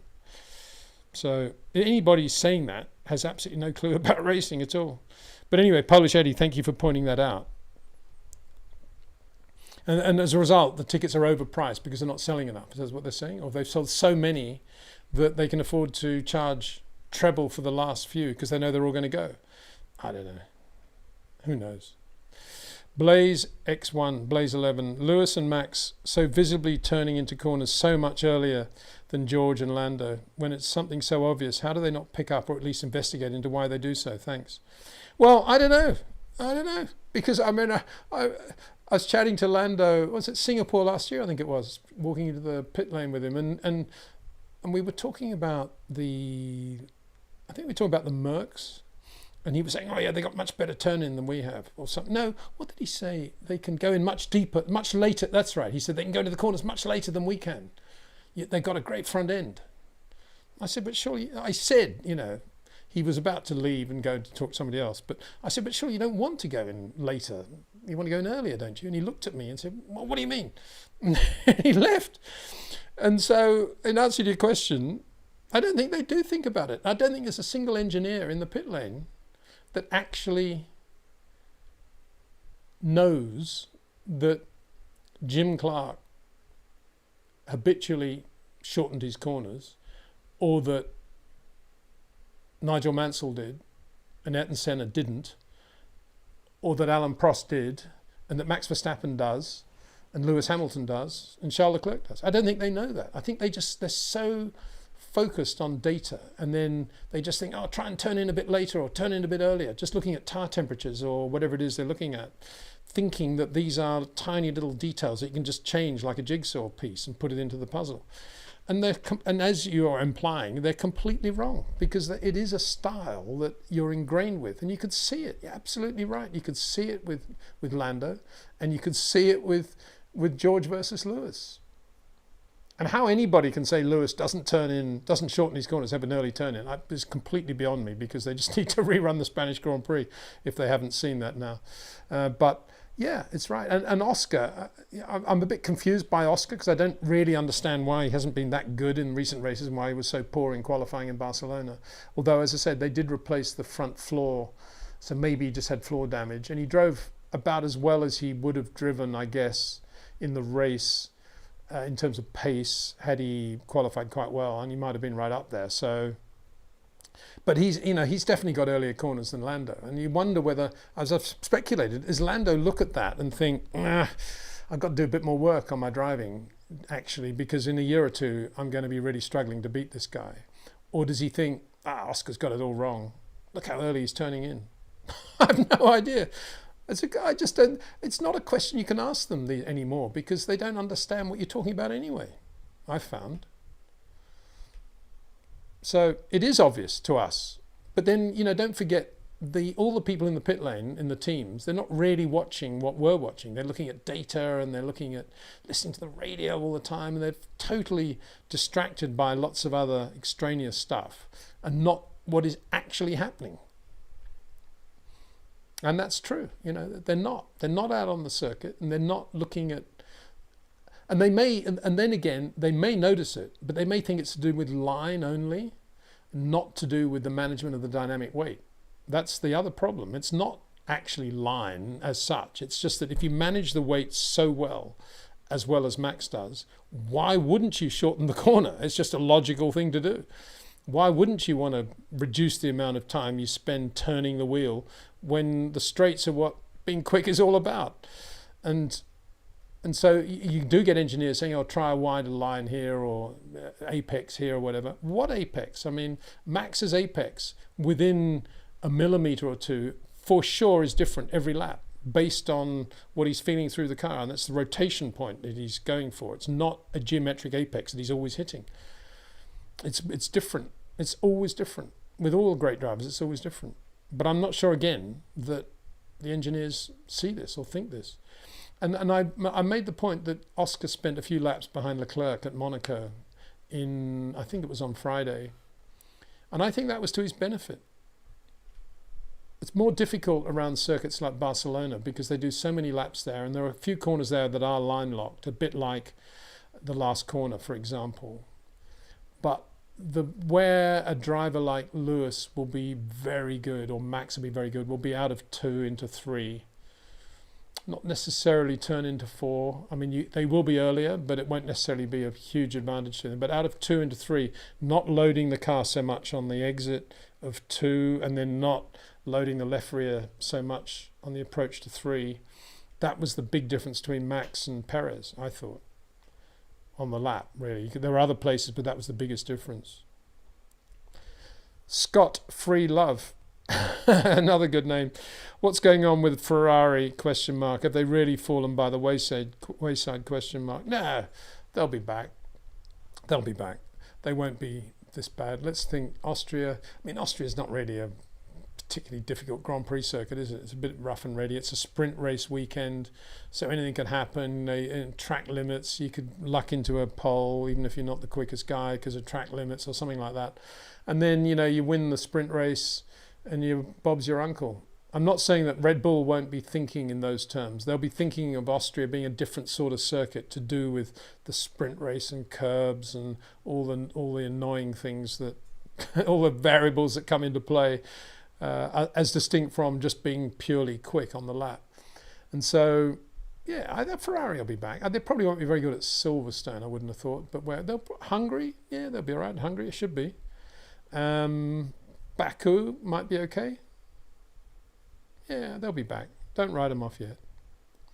Trailbreaker 3 says, listen well, Netflixers. Well, not being a Netflix subscriber, I can't really respond to that other than to say that there's a very good video series on the Australian cricket team on Amazon Prime at the moment. Zorni. Hi, Peter. Is it best to see short corner driving in the onboard or offboard? I still can't really see the difference in driving. Oh, well, please refer to our previous question where it was Lewis and Max so visibly turning into corners so much earlier than George and Lando. So Blaze 11 could see it, mate. No, I don't in any way want to be condescending, but you can really see it on the offboards, as you call them. But they've got to be either overheads or camera angles where the car's coming towards you and they keep the camera in a fixed position and you can see one car's turn in relative to another or the initial movement of the car. If the camera is just panning around with the driver, almost impossible to tell anything. I've never been able to tell early turn in from onboard cameras, never. They just don't give the right perspective. You can't see the track properly. It just doesn't work for me at all. That's just me. Maybe others can, I can't, but I can certainly saw a lot. I mean, they're using more overheads now, drones, or I guess they're drones. They're not hot air balloons, are they? They must be drones. More, and those are really good. We'll probably see quite a few of those in Austria, actually. Where would be a good corner? I think turn 1, you'll see head-on shot between Max and Perez. You'll definitely see Max inside Perez going into 1, and I guess there you'll see Lewis maybe a little bit inside George there. Likewise, Oscar with Lando, Charles with Carlos. Yeah, turn 1 will be quite good. They have quite a good camera angle there, I think. Although because it's an uphill approach, you may lose a little bit of the perspective you need in order to really make the right call there. Apart from that, the only other place that I would really, because the corner at the end of the back straight is bankish, sort of downhill, slightly banked, it's quite difficult. I would call that more line lock than anything else. But then they go through that left-hander, long left-hander, and then they flick to the right, and that left to right is quite a good place to see who's doing a nice job. Not so much short corners, but doing a nice job of just getting the car nice and flat as they're doing that change of load, which is what Max does so well. It'll only be a millisecond, but that's what he does so well right there, that change of direction. And then the last corners, everybody's petrified about curbs and stuff, and then it's all a bit funny, those last corners. They're downhill right-handers. They're more sort of stadium type Formula One. Aren't we going to have a great motor race type corners, as distinct from technical exercises? Pedro Teixeira, how long will Max overcompensate the deficiencies of the RB20? Will Red Bull more now than ever feel the absence of Adrian Newey? Well, yes and no. As I've said, I think if Adrian was staying, I think he'd still be finding it, the initial short-term future, quite annoying and difficult, because there is a limit to what you can do in these regulations. And everybody's the good people are all starting to find somewhere near where that limit is. Not Mercedes yet. I think they've just discovered that you can't really have a car that's good on fast corners and slow corners. Wow. But certainly McLaren, and to some extent Ferrari, playing around with downforce versus drag, and ride height, obviously a part of that. And I think Red Bull have got more knowledge and more building blocks around which to set the car up every race. And I think more than most, they're entitled to say there are some circuits we're going to go really well and other circuits where we may not be quite as good, but then you minimize the downsides on those days and you still get a P2 or a P3, and you don't get too worried about it because you know it's a day when that's a great result for the circuit layout. And then you go back and you win races again, and that's what Red Bull are doing. So that's why they're staying so calm, I think. So I think Max will be able to, as you put, overcompensate for the deficiencies. I think I put it more as the compromise of the RB20. They've got a great compromise car there, and Max compensates very, very well when they're not absolutely in the zone on a specific circuit. That's what's going on, and I think he'll continue to do that. And that's why he'll win a championship this year and probably next year as well, but it'll be closer next year for sure. Matt Alford, hi Peter, thanks for your wonderful insights. Thank you very much, Matt. I've been following Formula One since '83. Wow. Yeah, and my hero at that time was Patrick Tambay. But how did you rate him as a driver, and what style driver was he? Well, Patrick was a driver I mentioned earlier in this video, so when it comes out on the channel platform, have a look, because somebody asked me about drivers, about who I'd seen in the past. Drivers had improved a lot, and Tambay was one of the drivers I mentioned. He was just fabulous by the end, and he should be given a lot of credit for the career of Gilles Villeneuve too, because he and James Hunt went over to do that race at Trois-Rivières in early 76 and came back, both of them, with glowing reports about Gilles, and basically persuaded Teddy Mayer to give Gilles a chance in the in 77 British Grand Prix, which he did in that old McLaren M23. So, yeah, Patrick, very good friend. He was, to sum him up as a racing driver, I would say he was a good tennis player, and we often talked about tennis.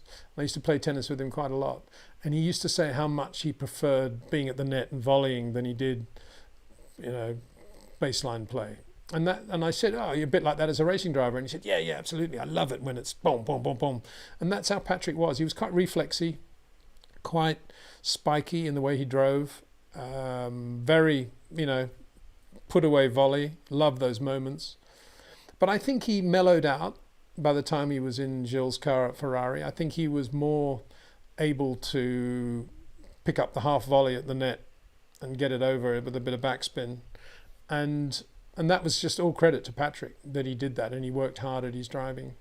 Very nice guy, intelligent, just full of French life and vivacity, and he summed up in many ways the whole French Formula One revolution of the time with Elf and all the other oil companies, and he was just a breath of fresh air when he arrived on the scene.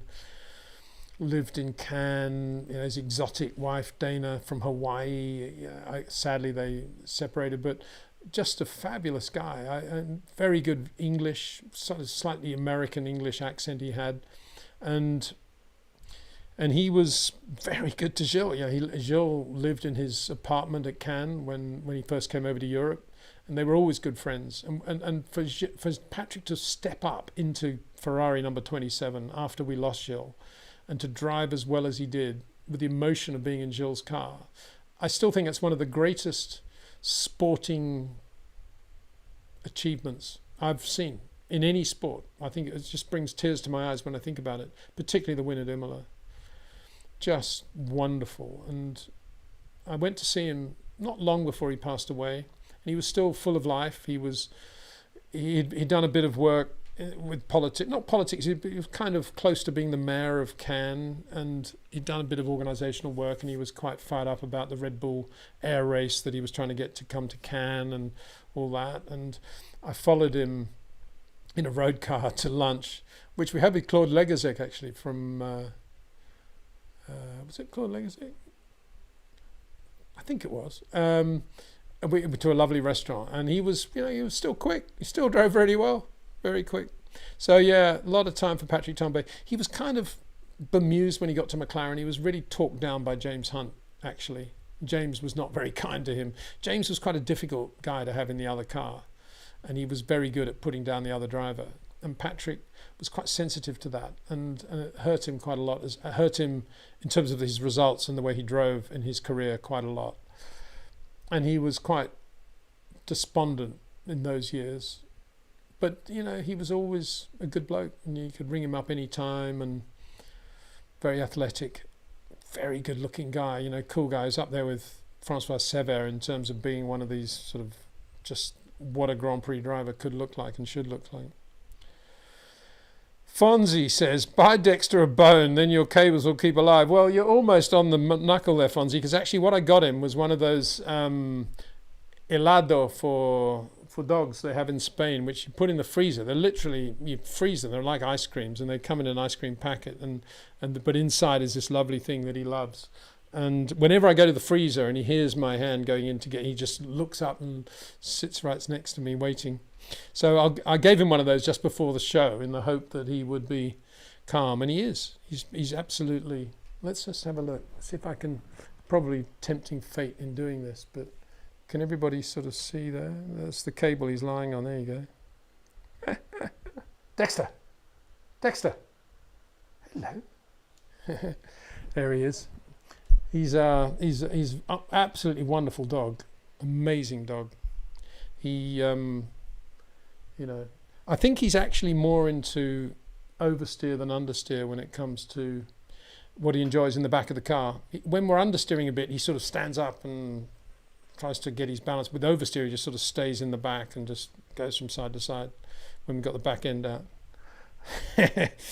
Brilliant, lovely dog. I'm very lucky, actually. Had him since he was a babe. So, Shasank Kunjibetu, what do you make of Leclerc below the belt comments on Sai post race? Seems Lec is quite frustrated by Sai politics and finally vented out.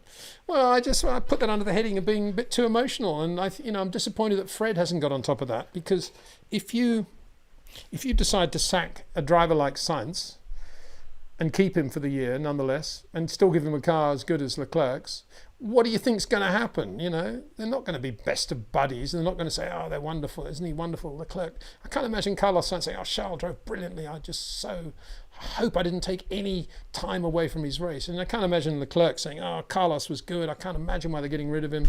What a great guy. Of course they're going to be annoyed with it if everything's not perfect. And what do they expect is all I'm saying. So I don't make anything of it at all, other than I think Charles, because he's got the drive and because he's got all the money and everything else he needs now to be Charles Leclerc again, and because he is so good, Charles, I think he should be a little bit more understanding of the situation, and he should be the calm influence there now. And it's an opportunity for Charles to learn in this time to be very, very calm and mature and to understand Carlos's situation. I'm not saying Carlos is going to do stupid things or should be allowed to do stupid things. I'm just saying Carlos emotionally, we all know what the guy must be going through. And that has to be borne in mind. It's not all about press releases and doing fan zone days and Carlos doing a photo shoot with a new colour cap or whatever. It's about understanding what he's having to live with. And Charles should be doing that, I think, in a slightly better way than he is. So that's my take on that. David Brown. For people who don't know, Max Verstappen will be at the Goodwood Festival of Speed with a host of Red Bull cars, including the hypercar, the amazing RB17. It will be on YouTube. Good. Well, thank you for that, David. Thank you for telling me. Very good to know. Definitely worth watching. Sadly, if you go there, you probably won't have any chance in the world of getting near him because there'll be so many people there. But I guess it'll all be, as you say, on YouTube and be watchable very well. So that's good. Thank you. And thank you to YouTube then in that case. Because what would we do without it? What would I do without YouTube? Thank you, YouTube, for all this. Martin Lee. Hey, Peter, from Copenhagen on a sunny day. Why does driver want to be a reserve driver as Frederick Vesti in Mercedes? It's a waste of time. Well, yeah, I've been banging on about this. All these academies they have, and being an academy driver, and you get your 10 seconds on camera at FP1, looking at the monitor, then maybe a bit in FP3. What's it all about? Get a second championship organised. Let's have some proper racetracks on it from circuits that are not on the current Formula One calendar. Let's get all the young guys out in Formula One cars that are 1, 2, 3 years old and put a second championship for them. Very simple. Nobody's listening. Nobody of importance. Sorry, nobody with power is listening. Everybody of importance is listening, i.e. you, but nobody with power is listening. That's what we need to do. It's a complete and utter waste of time. I mean, Vesti, I've mentioned, there's so many of them. Drugovic, What's that all about? Why did he? And he's paying for that. He's paying Aston Martin not to drive. Why? It's just a terrible, terrible situation we're in. Ron Real, Formula One is for me the greatness of symbiosis of man and machine from start till end. It's an art. Yeah, it is a combination. And as Enzo Ferrari always said, when asked about the percentage of credit that should go to the car and driver when they win a race, he says 60% car, 40% driver. And I think it's about the same. Oscar Ollie, hi Sir Windsor. Sounds good. Sir Windsor. That'll be the name of my next dog, I think. Can you tell me where they put the F2 and F3 cars paddock-wise during the race weekend if Formula One is there as well? Well, the answer is as far away as possible. Some circuits, it's not possible to get them too far away. I mean, Barcelona actually is not bad because there's the Formula One paddock, and then you have those sort of swipe gate things and you go out. And then behind all that is the Formula 2, Formula 3 paddock and the Academy paddock, what used to be the Porsche Super Cup paddock. And that's quite good. So you can go from the Formula 1 paddock into the Formula 2, Formula 3 paddock if you've actually got a brain and you're interested in what's going on in the lower categories. And that's what quite a lot of good Formula 1 people were doing. But if you go to Silverstone, forget it, because Silverstone is all about the new wing thing and that, you know, the very ugly building they've got and all that new concrete stuff, and the Formula 1 paddock is there. And that's, in order even to park for that, the drivers can park very near there, but everybody else, I think probably the team get 2 or 3 car passes, but everybody else, all the technical suppliers, all the other people involved in Formula One have to park in a different car park and get a bus over, which is a bit of a pain, obviously. And then that's that. But then the Formula 2 and Formula 3 is where the old Formula 1 pits and paddock used to be on the other end of the circuit. And the result of that is that nobody ever goes to the Formula 2 or Formula 3 paddock to see these young guys. So, you know, you've sold your dad your dad, it won't be a sponsor because no sponsor would do it, but you've sold your dad and the idea of giving you €1 million to do Formula 3 because it's part of the Formula 1 race card, and your dad says, Mega, but the only race I can come to because of everything else is the British Grand Prix, but can we get organised some passes because I've got a few friends that want to put money in for Formula 2 next year, and you eventually get these passes for the Formula 2, for the Formula 3 paddock, and they never see anyone. They're up there in the Formula 3 paddock, nowhere near the Formula 1 paddock. Nobody from Formula 1 ever goes up there. It's a nice Formula 2, Formula 3 paddock because it's, as I say, there's nobody there, and there's a few nice cafes. It's a bit like the old days. You sit out there and you can have your hot dog and sit there, and there's nobody around and lots of noise. You watch the odd Formula 2, Formula 3 driver walking around, and that's it. But it's terrible, actually. I'm being facetious, to be honest, because you know, the whole point is that it should be, if it is going to be part of the Formula 2, Formula 1 package, this whole thing, then they should be able to use the Formula 1 paddock to help raise money for their budgets. And there should be a lot of interplay between the two, and there aren't. Silverstone's probably the worst example of that. Although Austin, I think, is not very good either, because Austin is, that's all the infield they use, miles away from the Formula 1 paddock as well. Probably other places where that's the case. Hungary's, similar thing. Hungary, it's way down on the ground level outside turn 1, F2 and F3. Formula 1's way up at the top by the pit straight. So there's another one. You'll never get Formula 1 people in the Formula 2 or Formula 3 paddock. Never. So it's not good. Bahrain. Another bad one is Melbourne, actually. I'm sure if you said to the Formula 1 guys at the Australian Grand Prix at any moment of the weekend, where's the Formula 3 paddock or Formula 2, assuming there was a race, which there has been in the past, they would have no clue where they were. Maybe miles out somewhere near back of Supercar or something. Formula 3 they've had, haven't they? Yeah. Michael Del Orso. McLaren had the package for Lando World Drivers' Championship the year, but have already squandered too many opportunities. Have they? There's still a long way to go. I mean, Red Bull could still squander a few opportunities, and Lando could still win some more races and could still be in the running, I think, couldn't he? I think it's a bit early to say all that. We haven't even reached the halfway point. Can you believe it? We have more races already than Fangio had at any stage of his Formula 1 career in any given year. And we're not even halfway through this season. What would poor Fangio think of it all? Well, he'd say, well, how do I do Le Mans? How do I do the Kristianstad sports car race? Wouldn't he? Or how do I do the Irish TT? can't. Forget it. Faro. By the way, this weekend, it's also the Polish rally, isn't it? Can't wait for that. Hyundai. Let's hope Hyundai go for it. No, I like Toyota a lot as well. Had a Yaris for many. I had a lot of Toyotas. Still got one, actually. Got an Igo Cross as well. Lovely car. Lovely little shopping car, if you see what I mean, for Spain. Really good. So this is... I'm just got to try and see what's going on here. Sorry. This is... no, I've blown it. Always happens at least once a show, doesn't it? That I actually can't see what the question is that I've put up. Why is that? Why can't McLaren's Lando gets the pole at the Spanish Grand Prix? Well done.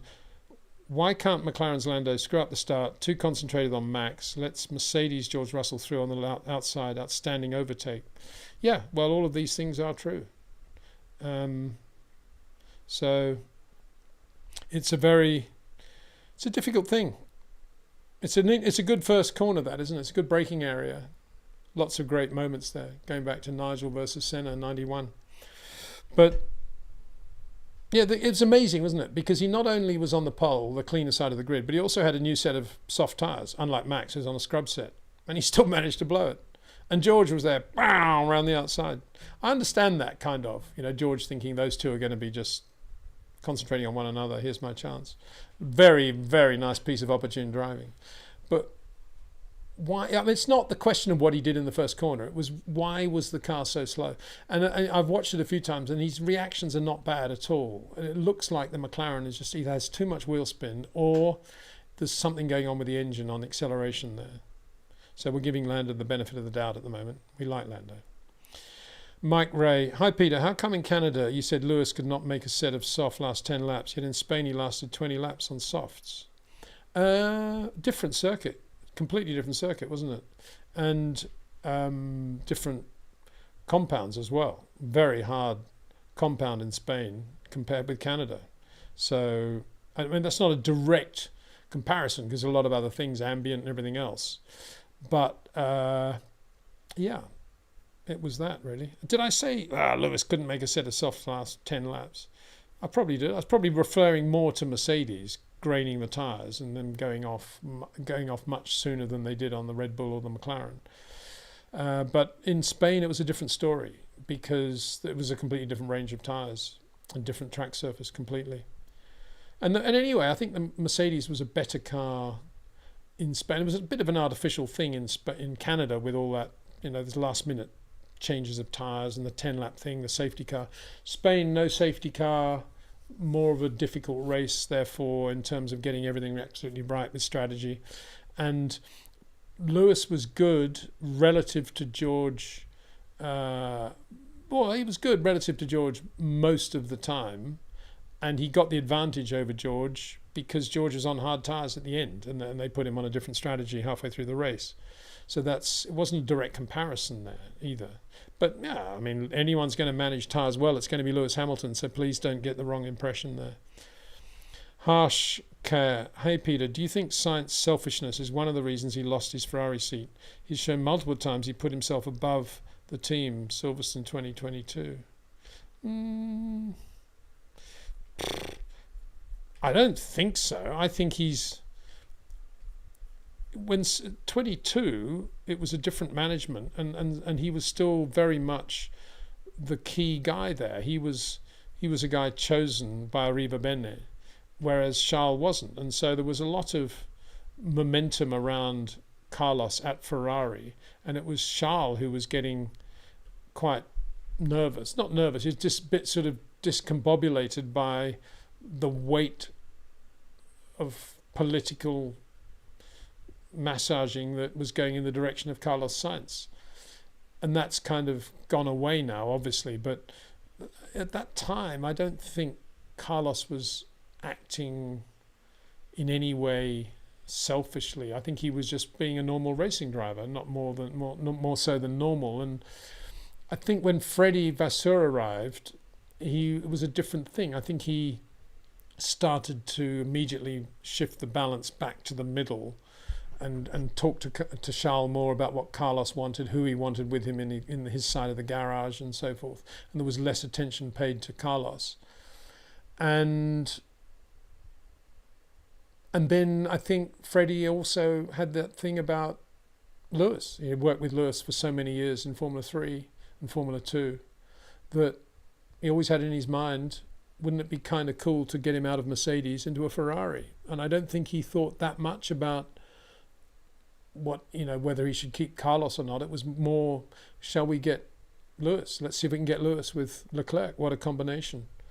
So I don't think it was any more than that, really. I mean, that is a lot, obviously, but I don't think it was Carlos was particularly selfish or did what Alonso did at Ferrari, for example, and basically crucified himself. I don't think there was any of that going on at all. RS660 Alec, Moto Grand Prix goes to these countries still. Just agreed, Peter. Think you missed the mark on that. Yes, that plays a part, but they're mainly just maximising profits. Well, I'm not quite sure what you mean by that. I think you kind of agree with me, do you not? That they're trying to. Oh, you think they're trying to maximise profits? Well, I'm saying I think they're trying to break even. I don't even think it's a question of maximising profits at Silverstone, because they don't get much help from anyone else, unlike a lot of circuits. So I think that's what's going on there. So Australian Grand Prix. We're talking about my comments on the Australian Grand Prix losers money every year as a sporting event in its own right, and this RKL 08551 says it's about fluidity. Yeah, okay, cool. America's Choice, not left blank. I watched an old Austrian Grand Prix last night, 200,000 people in attendance. I wonder how old that was. Was it the old circuit or the new circuit? I wonder. Yeah, it used to be just amazing in Austria. Everybody camps there still, don't they? But in those days you camped everywhere. I think there's a lot more, they're more restricted in terms of the zones in which you're allowed to camp these days, health and safety or whatever, but they were just all over the place back in the 70s certainly, and the Austrian Grand Prix was just one of those races, a bit like the old Nürburgring. Everybody was just out there in the forest, and it was wonderful. The Saturday night, the bonfires, assuming it wasn't raining of course, the bonfires, the starlit night, looking across to the old airfield, the military airfield where they first held the Austrian Grand Prix in '64, Zeltweg, and it was a wonderful place to be. Ferro Gamma, I think we're talking about would Max be 0.3 quicker, and I think you're agreeing with me. I'm saying no way, 0.1. He's saying no way, 0.1 at best. Lewis's last 3 wins came in the third fastest car, says Built 2JZ. Well, that's not what Lando Norris thinks. Lando thinks that Max had for sure the fastest car in the dry in Canada, and that's why he didn't beat him. Because I asked him, and he said that. So you may say that, Built 2JZ, Lexus, but Lando doesn't agree with you. And he was the victim of the wins, as you know. That's why we're going up now. Let's get into this bit where there's so many questions it's starting to freeze again, a bit annoying.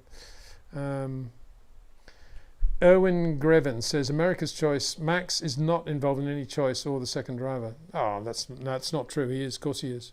He's not involved formally or in terms of public thing, but if he says to Helmut Marko, look, don't ever talk to me about having, I don't know, Yuki Tsunoda in the other car here, ain't going to happen.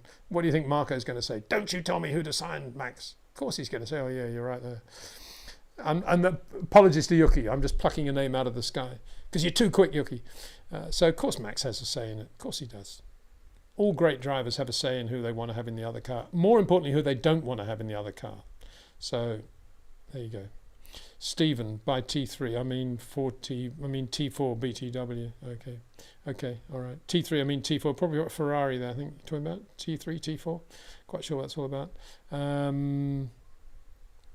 Michael Delorso, combining race pace and race craft, Max is definitely a couple of tenths clear of the field over a Grand Prix.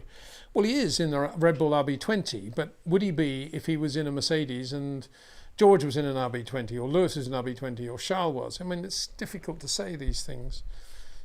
I can only say my opinion of how well Max drives and what his great qualities are and how well he's groomed those qualities and developed as a driver. But to start comparing his pace with other drivers in other cars is a very difficult thing to do. Right, I'm going to have to wind up pretty soon because we've been at it for 2 solid hours. Go to the bottom. Faro Gamma, why couldn't Chris Amon ever win a race? Well, he did win some races, of course. He won the 70 Daily Express Trophy at Silverstone, beating Jackie Stewart, and he won the 71 Argentine Grand Prix in a Matra. But you're going to say, yeah, but they weren't proper races. Well, they were Formula One races, but they weren't championship races. Okay, I'll give you that. But anyway, the reason he didn't is because I think there were about 8 occasions when he should have won a Grand Prix. He had done the job in qualifying, he'd done the job at the start, and he was leading by enough margin to win the Grand Prix. And something went wrong in every occasion. And do I believe in luck? Luck always has a cause and a reason in some respect. So you got to say in most cases it was mostly when he was in a Ferrari, and usually it was an engine failure or electrics or gearbox or something like that. Occasionally it was in a Matra, and it would be something like a puncture or a visor coming off, which was his responsibility, obviously. But punctures, he should have won the 72 French Grand Prix in a Matra, and he got a puncture. Jackie won that. Oh, yeah, I saw the stones. I drove around the stones. Carlos Reutemann was always very annoyed that Jackie said, oh, yeah, well, there's one way to drive and there's another way to drive at Clermont. And, as if Jackie was avoiding all the stones. But anyway, that was Chris, just Mr. Bad Luck. Irvin Greven. Benetton was the only top team, but he had to copy Michael's setups because Michael's so quick with it. What are we talking about here? He goes, but over a career, why didn't he advance? Oh, we're talking about Joss now, I suppose. I guess. Yeah, okay. Marco. Faro Gamma says, yes, but over a career, why didn't he advance? Helmut Marko as well did not do very well in Formula One. Well, give Helmut a chance. He did very well 71, early 72. He was very quick. And then he had that shunt at that French Grand Prix, the stone, in the eye, first lap, I think it was. So I don't think anyone could say Helmut Marko wasn't very quick in Formula One, given the car he was in. He was on a P153 BRM from, I think, in 71, and it was kind of past its peak. Certainly by 72 it was, and then he was in a 160 for a couple of races. Alfredo Rodriguez Montemayor, nice super chat, thank you. Just wanted to thank you for doing both, keeping the regular videos with your analysis and doing these live sessions, being able to ask a specific question as well as your proper analysis. Can't thank you enough. Thank you very much indeed. It's very kind. My philosophy on these live streams is that, of course, it's a different thing to doing the videos over the Grand Prix weekend, which I'm going to continue to do. And I'll continue to do the live streams as well. But it's different numbers, different viewing, and I just feel like it's something to use that YouTube offer us, this ability to do these live streams. And it would be churlish not to take advantage of that, to talk about the sport that we all love in a way that we can do it in a reasonable amount of time, and relax. And so that's why I do it, mainly to interface with you guys and to learn a lot from you all. Lucas Noxio, Lando is a good driver, but I doubt even with experience in fighting for championships, he will reach the level of Max. It's interesting people say that, isn't it? Because he's got this ability to find a rhythm that he just sits in beautifully. And everything happens in the right time frame. I've been around a while, Formula One wise, and I would say Lando definitely has the ability to win a world championship. Now, obviously people say, oh, well, how's he going to beat Max? But I'm just saying that as a driver, he's got all the things that I've seen in a lot of drivers that have won world championships. In the situation he is at the moment, at McLaren, against Red Bull and Verstappen, obviously not. A championship, that is. But I think he does. I think Lando has that talent. He has that touch, and he has that racing feel, and I think it's very, very powerful. This is an interesting one. Phil Lusitano says Max said turn 4 is never the same. Well, there you go. So it is never the same. Every corner is different with Max, and it should be with every driver. And any driver who locks himself into a braking point here and an apex there and an exit there is not feeling the road enough.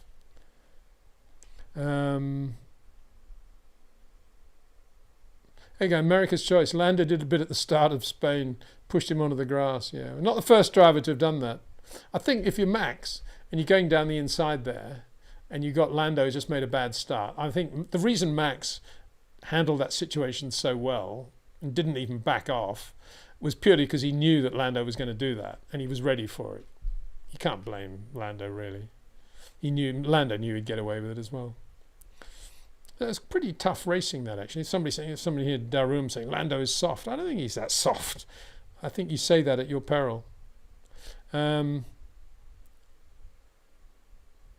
Yeah, Pharaoh Gamma says, yes, I understand Helmut Marko was a great long-distance driver. He was never recognised or did well in Formula 1. Well, he was recognised by me, so I don't really care what anybody else says, to be honest. And he was a very, very good racing driver and very good in Formula 1. Mark my words. I saw him drive.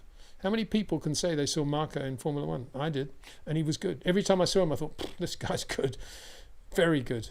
I would say, and everyone's going to say this is completely ludicrous, I would say he was as good as Sebastian Vettel, I think, Helmut Marko, in Formula 1. He was a very similar sort of driver.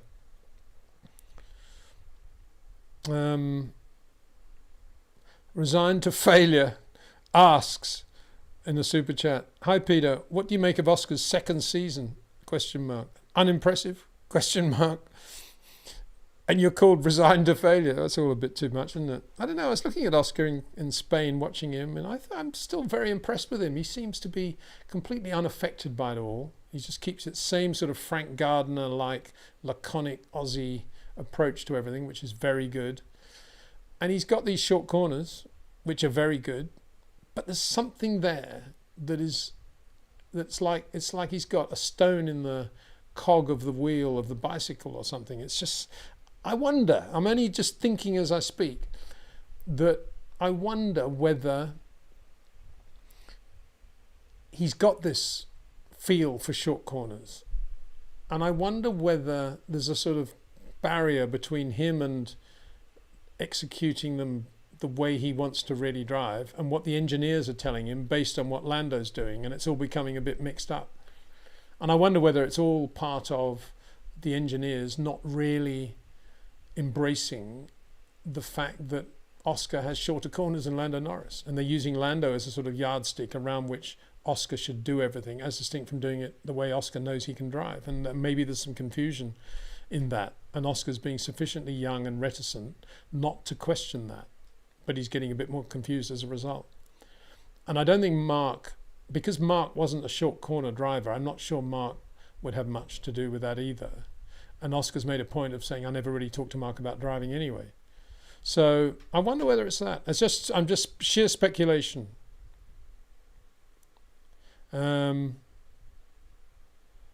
Okay, here's one. I'm going to have to end it now, guys, I think.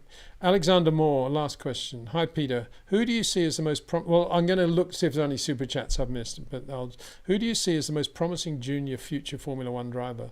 Asking from your own eyes what you've heard directly from decision makers in Formula One.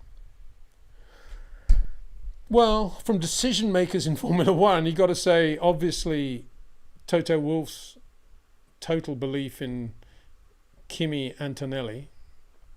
It's difficult to imagine Antonelli won't go well at some point, because he's going to go straight into a Mercedes Formula One team with all the lavish attention and treatment that entails, and he seems to be quite good, so why wouldn't he respond to that? So that's above. That's the first one that springs to mind. I'd say, I don't know whether you include Oscar in that, but if you don't, because he's already in, I think Liam Lawson has a lot of car control, and I see him as a sort of George Russell type driver. Who else? I think, I just would love to see Drugovich in a car. I'd like to see Pourchaire in a car. I'd like to see Vesti in a proper car, in a proper opportunity. Those guys are really good. And of the next generation, very difficult to say. I've got quite a lot of time for Zane Maloney, I must say. I'm quite impressed with the way he drives and his approach to racing. It seems to be there's so many in F3, I don't really want to go down to it because I don't want to upset anybody, but he's one guy that I tend to watch a bit. Luke Browning, I think, is obviously pretty good as well. Does a lot of good things.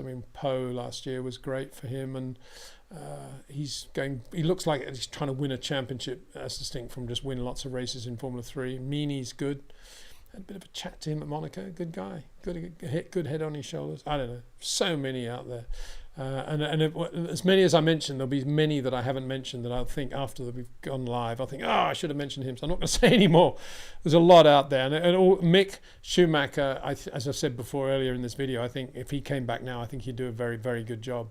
He's the sort of guy that if he goes away and thinks about it for a bit and then comes back, he does an exceptionally good job. So I think he's very good. What about Sebastian Montoya? He's good. I mean, he's got the right attitude. It just must be very difficult for him, I think, what he's doing. And I watch Max Esterson a bit as well. I mean, he's a young American that does as best he can in a difficult situation, and he's a good driver, I think, if he's given the right opportunity. But I was watching the Indy NXT, is it? Yeah, I think it's Indy next race in Laguna Seca, and it was just like watching British Formula 3 all over again. Jamie Chadwick and Louis Foster and Bryce Aaron, another American who's good. A lot of these guys, it was like being at Brands Hatch 4 years ago. They're all out there doing that on that road now, following Linus Lundqvist. So good for him. Linus is another guy that do very well, I think. I don't know. Nirvat Singh, why Peter? Hey Peter, what do you think about Mercedes being so secretive about updates? Well, I think they all are, aren't they? They never really say, oh yeah, we're bringing a new floor and we're hoping to change the airflow here and get more there. They all just say, they just choose some races where they say they're going to have an update bearing on the basis of, are they going to go quite well on that circuit or not? Looks good in the press release. I think they're all the same. I don't think Mercedes are any more secretive or less than anybody else, to be honest.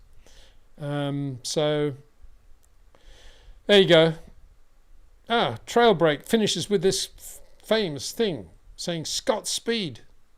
I don't know what that's supposed to mean, but I can't let that go without. I'm just going to, while I'm talking, I'm just trying to see if there's any other super chats I should have made up without telling. I think I've told this story before, but you can switch off if you know the Scott Speed story I'm going to tell you. But if you don't, listen on, because this is quite amusing, quite new insight into the brain of Scott Speed. So that super chat I did. I don't see any others, so if I missed a super chat, I'm really sorry. Anyway, to finish with this Scott Speed story, I'm there listening to him being interviewed by Alan Henry, sadly no longer with us, lovely guy, one of my best friends, journalist, lovely guy, Alan Henry. And he's interviewing Scott Speed in Scott's first year in Formula One. He's been asked to do this interview by, I don't know, one of the newspapers he's writing for.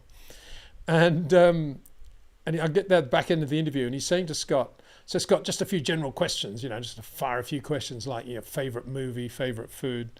And then in amongst these general questions, he says to Scott, he says, so who was the last American to win the Formula One World Championship? And Scott goes, Clark. And of course, I can't hold myself back at this point. I say, Alan, sorry, I've got to interrupt and say, Scott, Jimmy was actually from Scotland, but you're fairly near the mark because he's the only driver ever to have won the Indy 500, a great American race, and the Formula One World Championship in the same year, 1965. And Scott looked at me and he said, well, why would he do that? Of all the responses I could have predicted, that was not the one that I thought he would come up with, but he did. Welcome to the mind of Scott Speed. I never really understood all that. So there we are. Thank you very much, everybody, for all your wonderful comments and questions. I'm going to go and have a look at the Red Bull. We've got Scott Speed on the camera there as I finish. Going to go and look at the Red Bull Media Hub to see if I can find those Soapbox pictures. Maybe we'll run them in the Austrian Grand Prix videos to explain why Max is doing well or not doing well. Maybe that's the right thing to do. So yeah, there we go. It's been a lot of fun, this one. Really enjoyed it. And Dexter's actually moved now. I don't know what he's doing. He's probably expecting a walk, I think, so that's what I'm going to have to go and do. So thanks very much for watching. Big thanks to Jetcraft, who are the biggest buyers and sellers of executive jets around the world. And if that doesn't mean anything to you, think about those logos you see on the Golfers and maybe some other sports guys, the NetJets and Wheels Up. They're all private aircraft that they lease from Jetcraft. Huge company, great company. So if you happen to ever bump into anybody that's looking for aircraft of that sort of range, think about Jetcraft, great company. Thanks to OEM Exclusive, who, if you need a very rare part for a very rare car, OEM Exclusive will find it for you. And they'll make sure that it's an original part as well. Great people. Thank you to them too for supporting this channel. And finally to our new partners, to Track Ninja, who have brought basically the management of lap times, data, telemetry to the level of you and I. They brought it into a mobile phone, in an app in the phone, at a very affordable price. You can actually get a free trial and you can have a look and see how it works. And then it's $9.99 a month. The details for that in the description below this video, as indeed they are for OEM Exclusive and for Jetcraft, their website address. And yeah, so thank you to those three partners for their support, making this channel possible. And thank you to you, the viewer, for really making it possible by being there anyway. Thanks for your support. See you very soon at the Austrian Grand Prix.